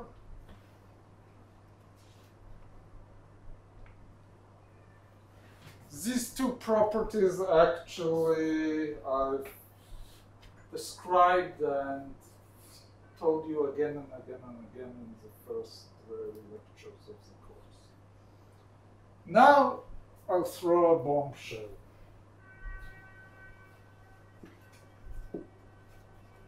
That's connected to what you asked.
if you perform a measurement on the system, not an average, a measurement.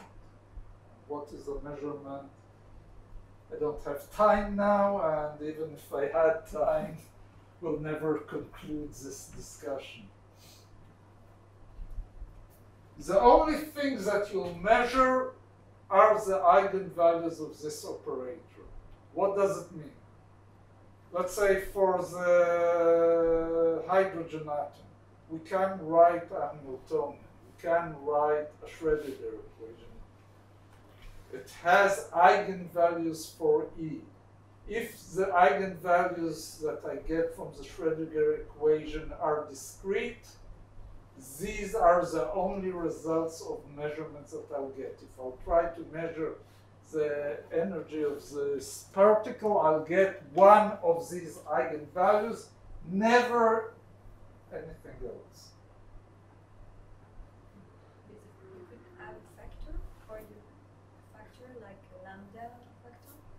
No. I have to get a result of a measurement which is the eigenvalue. I measure the energy, I can get in a particular set of the energy spectrum, I can't get a combination of it. I'll measure a particular value. Now, this is an extremely strange result. Why? A statement, not a result. Why? Let's say I have the system in some wave function. Yeah, so it's described by it.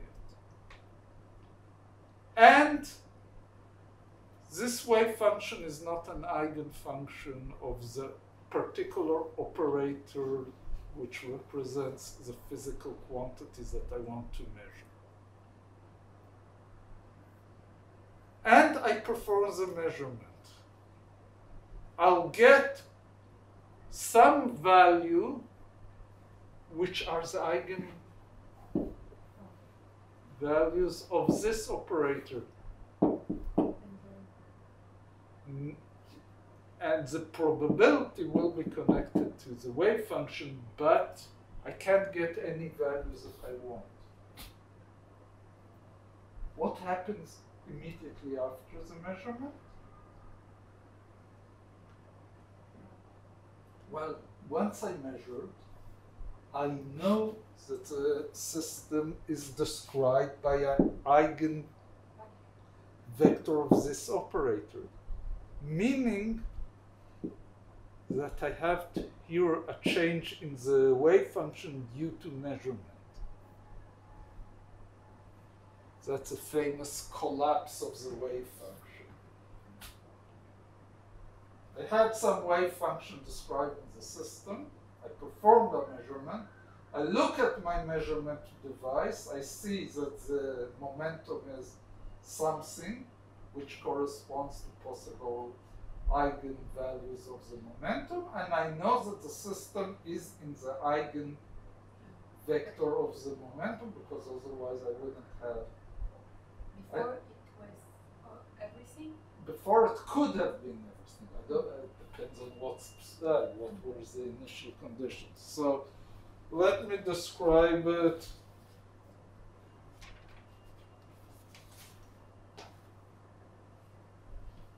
And give a better mathematical description. Let's say I'm going to measure some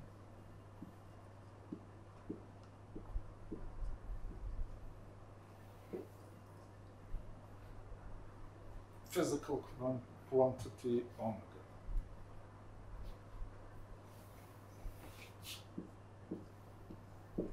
Psi could be written down in any basis that I feel like. I'll write it down in the basis of omega. So,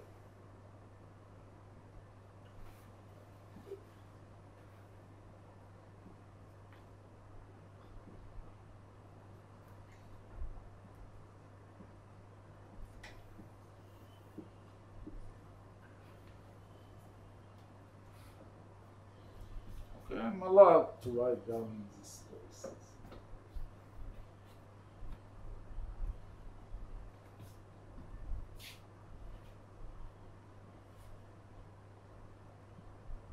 And we know that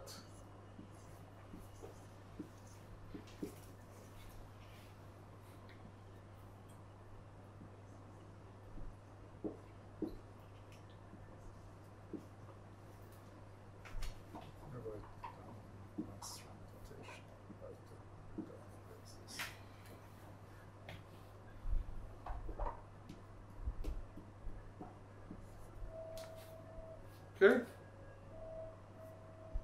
That's the eigenvalue. That's writing down the wave function in that basis.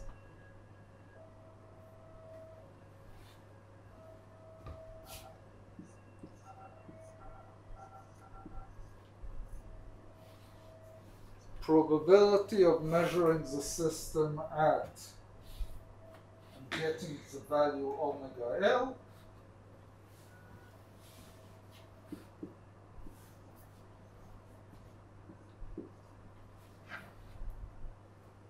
This is just the amplitude in this basis squared.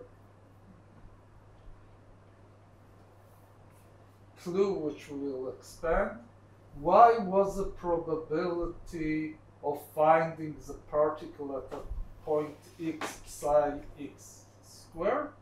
Because in the basis of x, corresponding to the eigenvalues of x, psi of x squared is the amplitude. But that's correct for any physical quantity.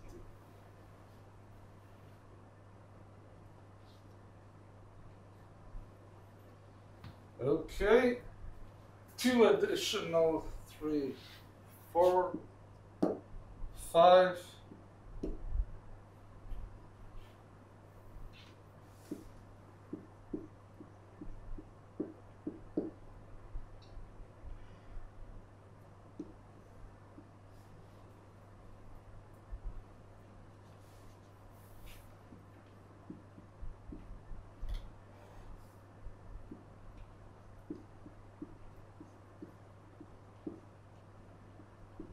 If I want to know how a state of the system evolves with time, go solve the time-dependent Schrödinger equation.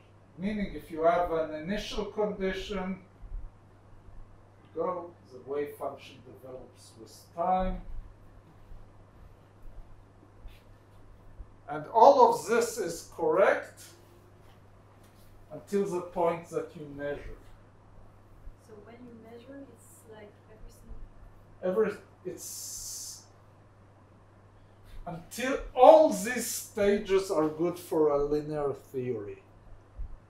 It's deterministic. I know how it develops in time. Everything is clear. Now, a small side note that tells you at the moment of measurement, you'll measure this guy. And while for a moment before the measurement, you worked with the Schrödinger equation, you had psi of t.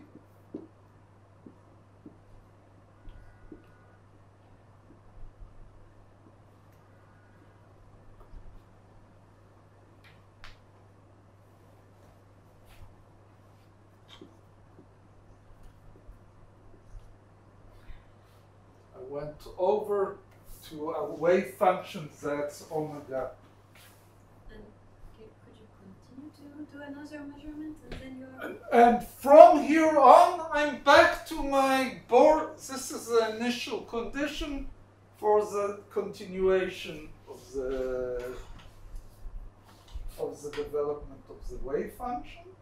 And then I return and perform a new measurement, I have a new initial condition.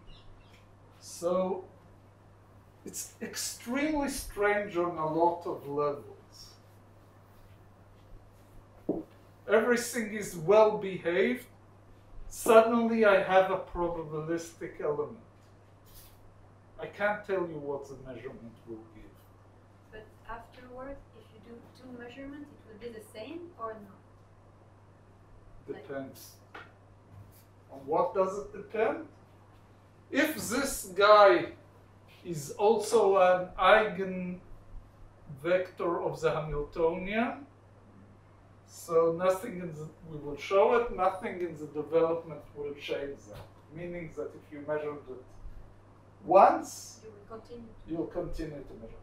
But if this guy is not an eigenvalue of the Hamiltonian, it's an eigenvalue of my measured quantities that's not conserved by the Hamiltonian, then I can measure here something and let it develop and then measure again, and I'll again have a probabilistic development. So basically, this is the most problematic part of quantum mechanics, which people argue until today. So I gave a caricature of the Copenhagen interpretation, which this is the description. It has huge problems. First, what is a measurement? How come it changed so drastically the behavior? What determines it? It's inherently probabilistic. Is there something else? Einstein wanted to put in here hidden variables. Didn't work so well. Bell proved that it can't have hidden values. So other interpretations, let's say many world interpretation tells you, you know why all this strange behavior appears here is because you insist on describing a measurement in a wrong way. What do I mean? You think about the measurement as some classical value. Now write down a wave function for your measurement instrument and keep on developing. Your wave function will continue all the time to develop, but you'll have some correlation between your wave function of the measurement device and your wave function of the systems that you measure, and you have all possibilities. They are just correlated. Very nice and works extremely well mathematically. It has one small problem. That's not what we see in daily life. You don't feel yourself as a wave function that continues to accumulate all different visibility. Okay, we're just okay, basically let's stop here and discuss a bit more about the philosophy of what does it mean. I'm telling you already now, we won't come out with a conclusion because there are people that have strong beliefs about what is happening. There's no consensus, and the really bad thing is that we haven't formulated at the moment a measurable way to differentiate between all these different interpretations. So we can work happily with the Copenhagen interpretation. It doesn't make much sense on a logical, but to pull out results, perfect. So that's the point where shut up and calculate comes in. Because I don't understand what happens here, but I can describe any measurement. To what degree of accuracy I'm interested. Even if you don't get the same vector, could you get like answers that are the same, like 4 possibilities or 5 possibilities, things like that? That's in the last few years. There is this field of weak measurement, where you don't you don't exactly get a well-defined measurement, so you have some spread of results, and we will talk a lot and give different examples, because this is the heart of quantum mechanics. Although courses in quantum mechanics love to emphasize the mathematical question of finding the eigenvalues of operators, which is at the end of all you need for this formulation. At the end of the day, using it is basically asking these questions: what do I conclude from a measurement, and so on. And we'll start next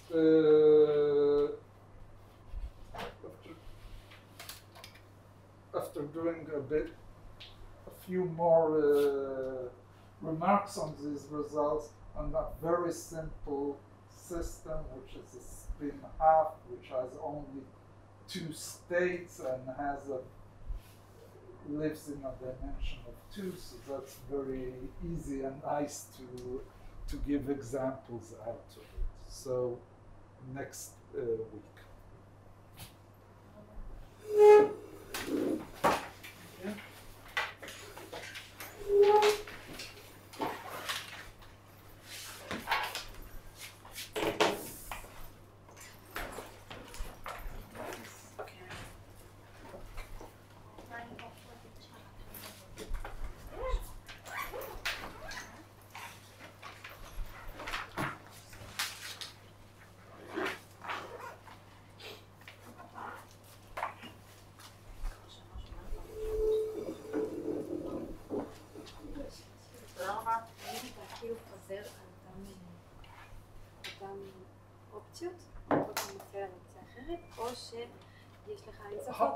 לא, האופציות שיש, התלות שלי במשוואת הערכים עצמיים של האופרטור המסוים שמייצג גודל פיזיקלי.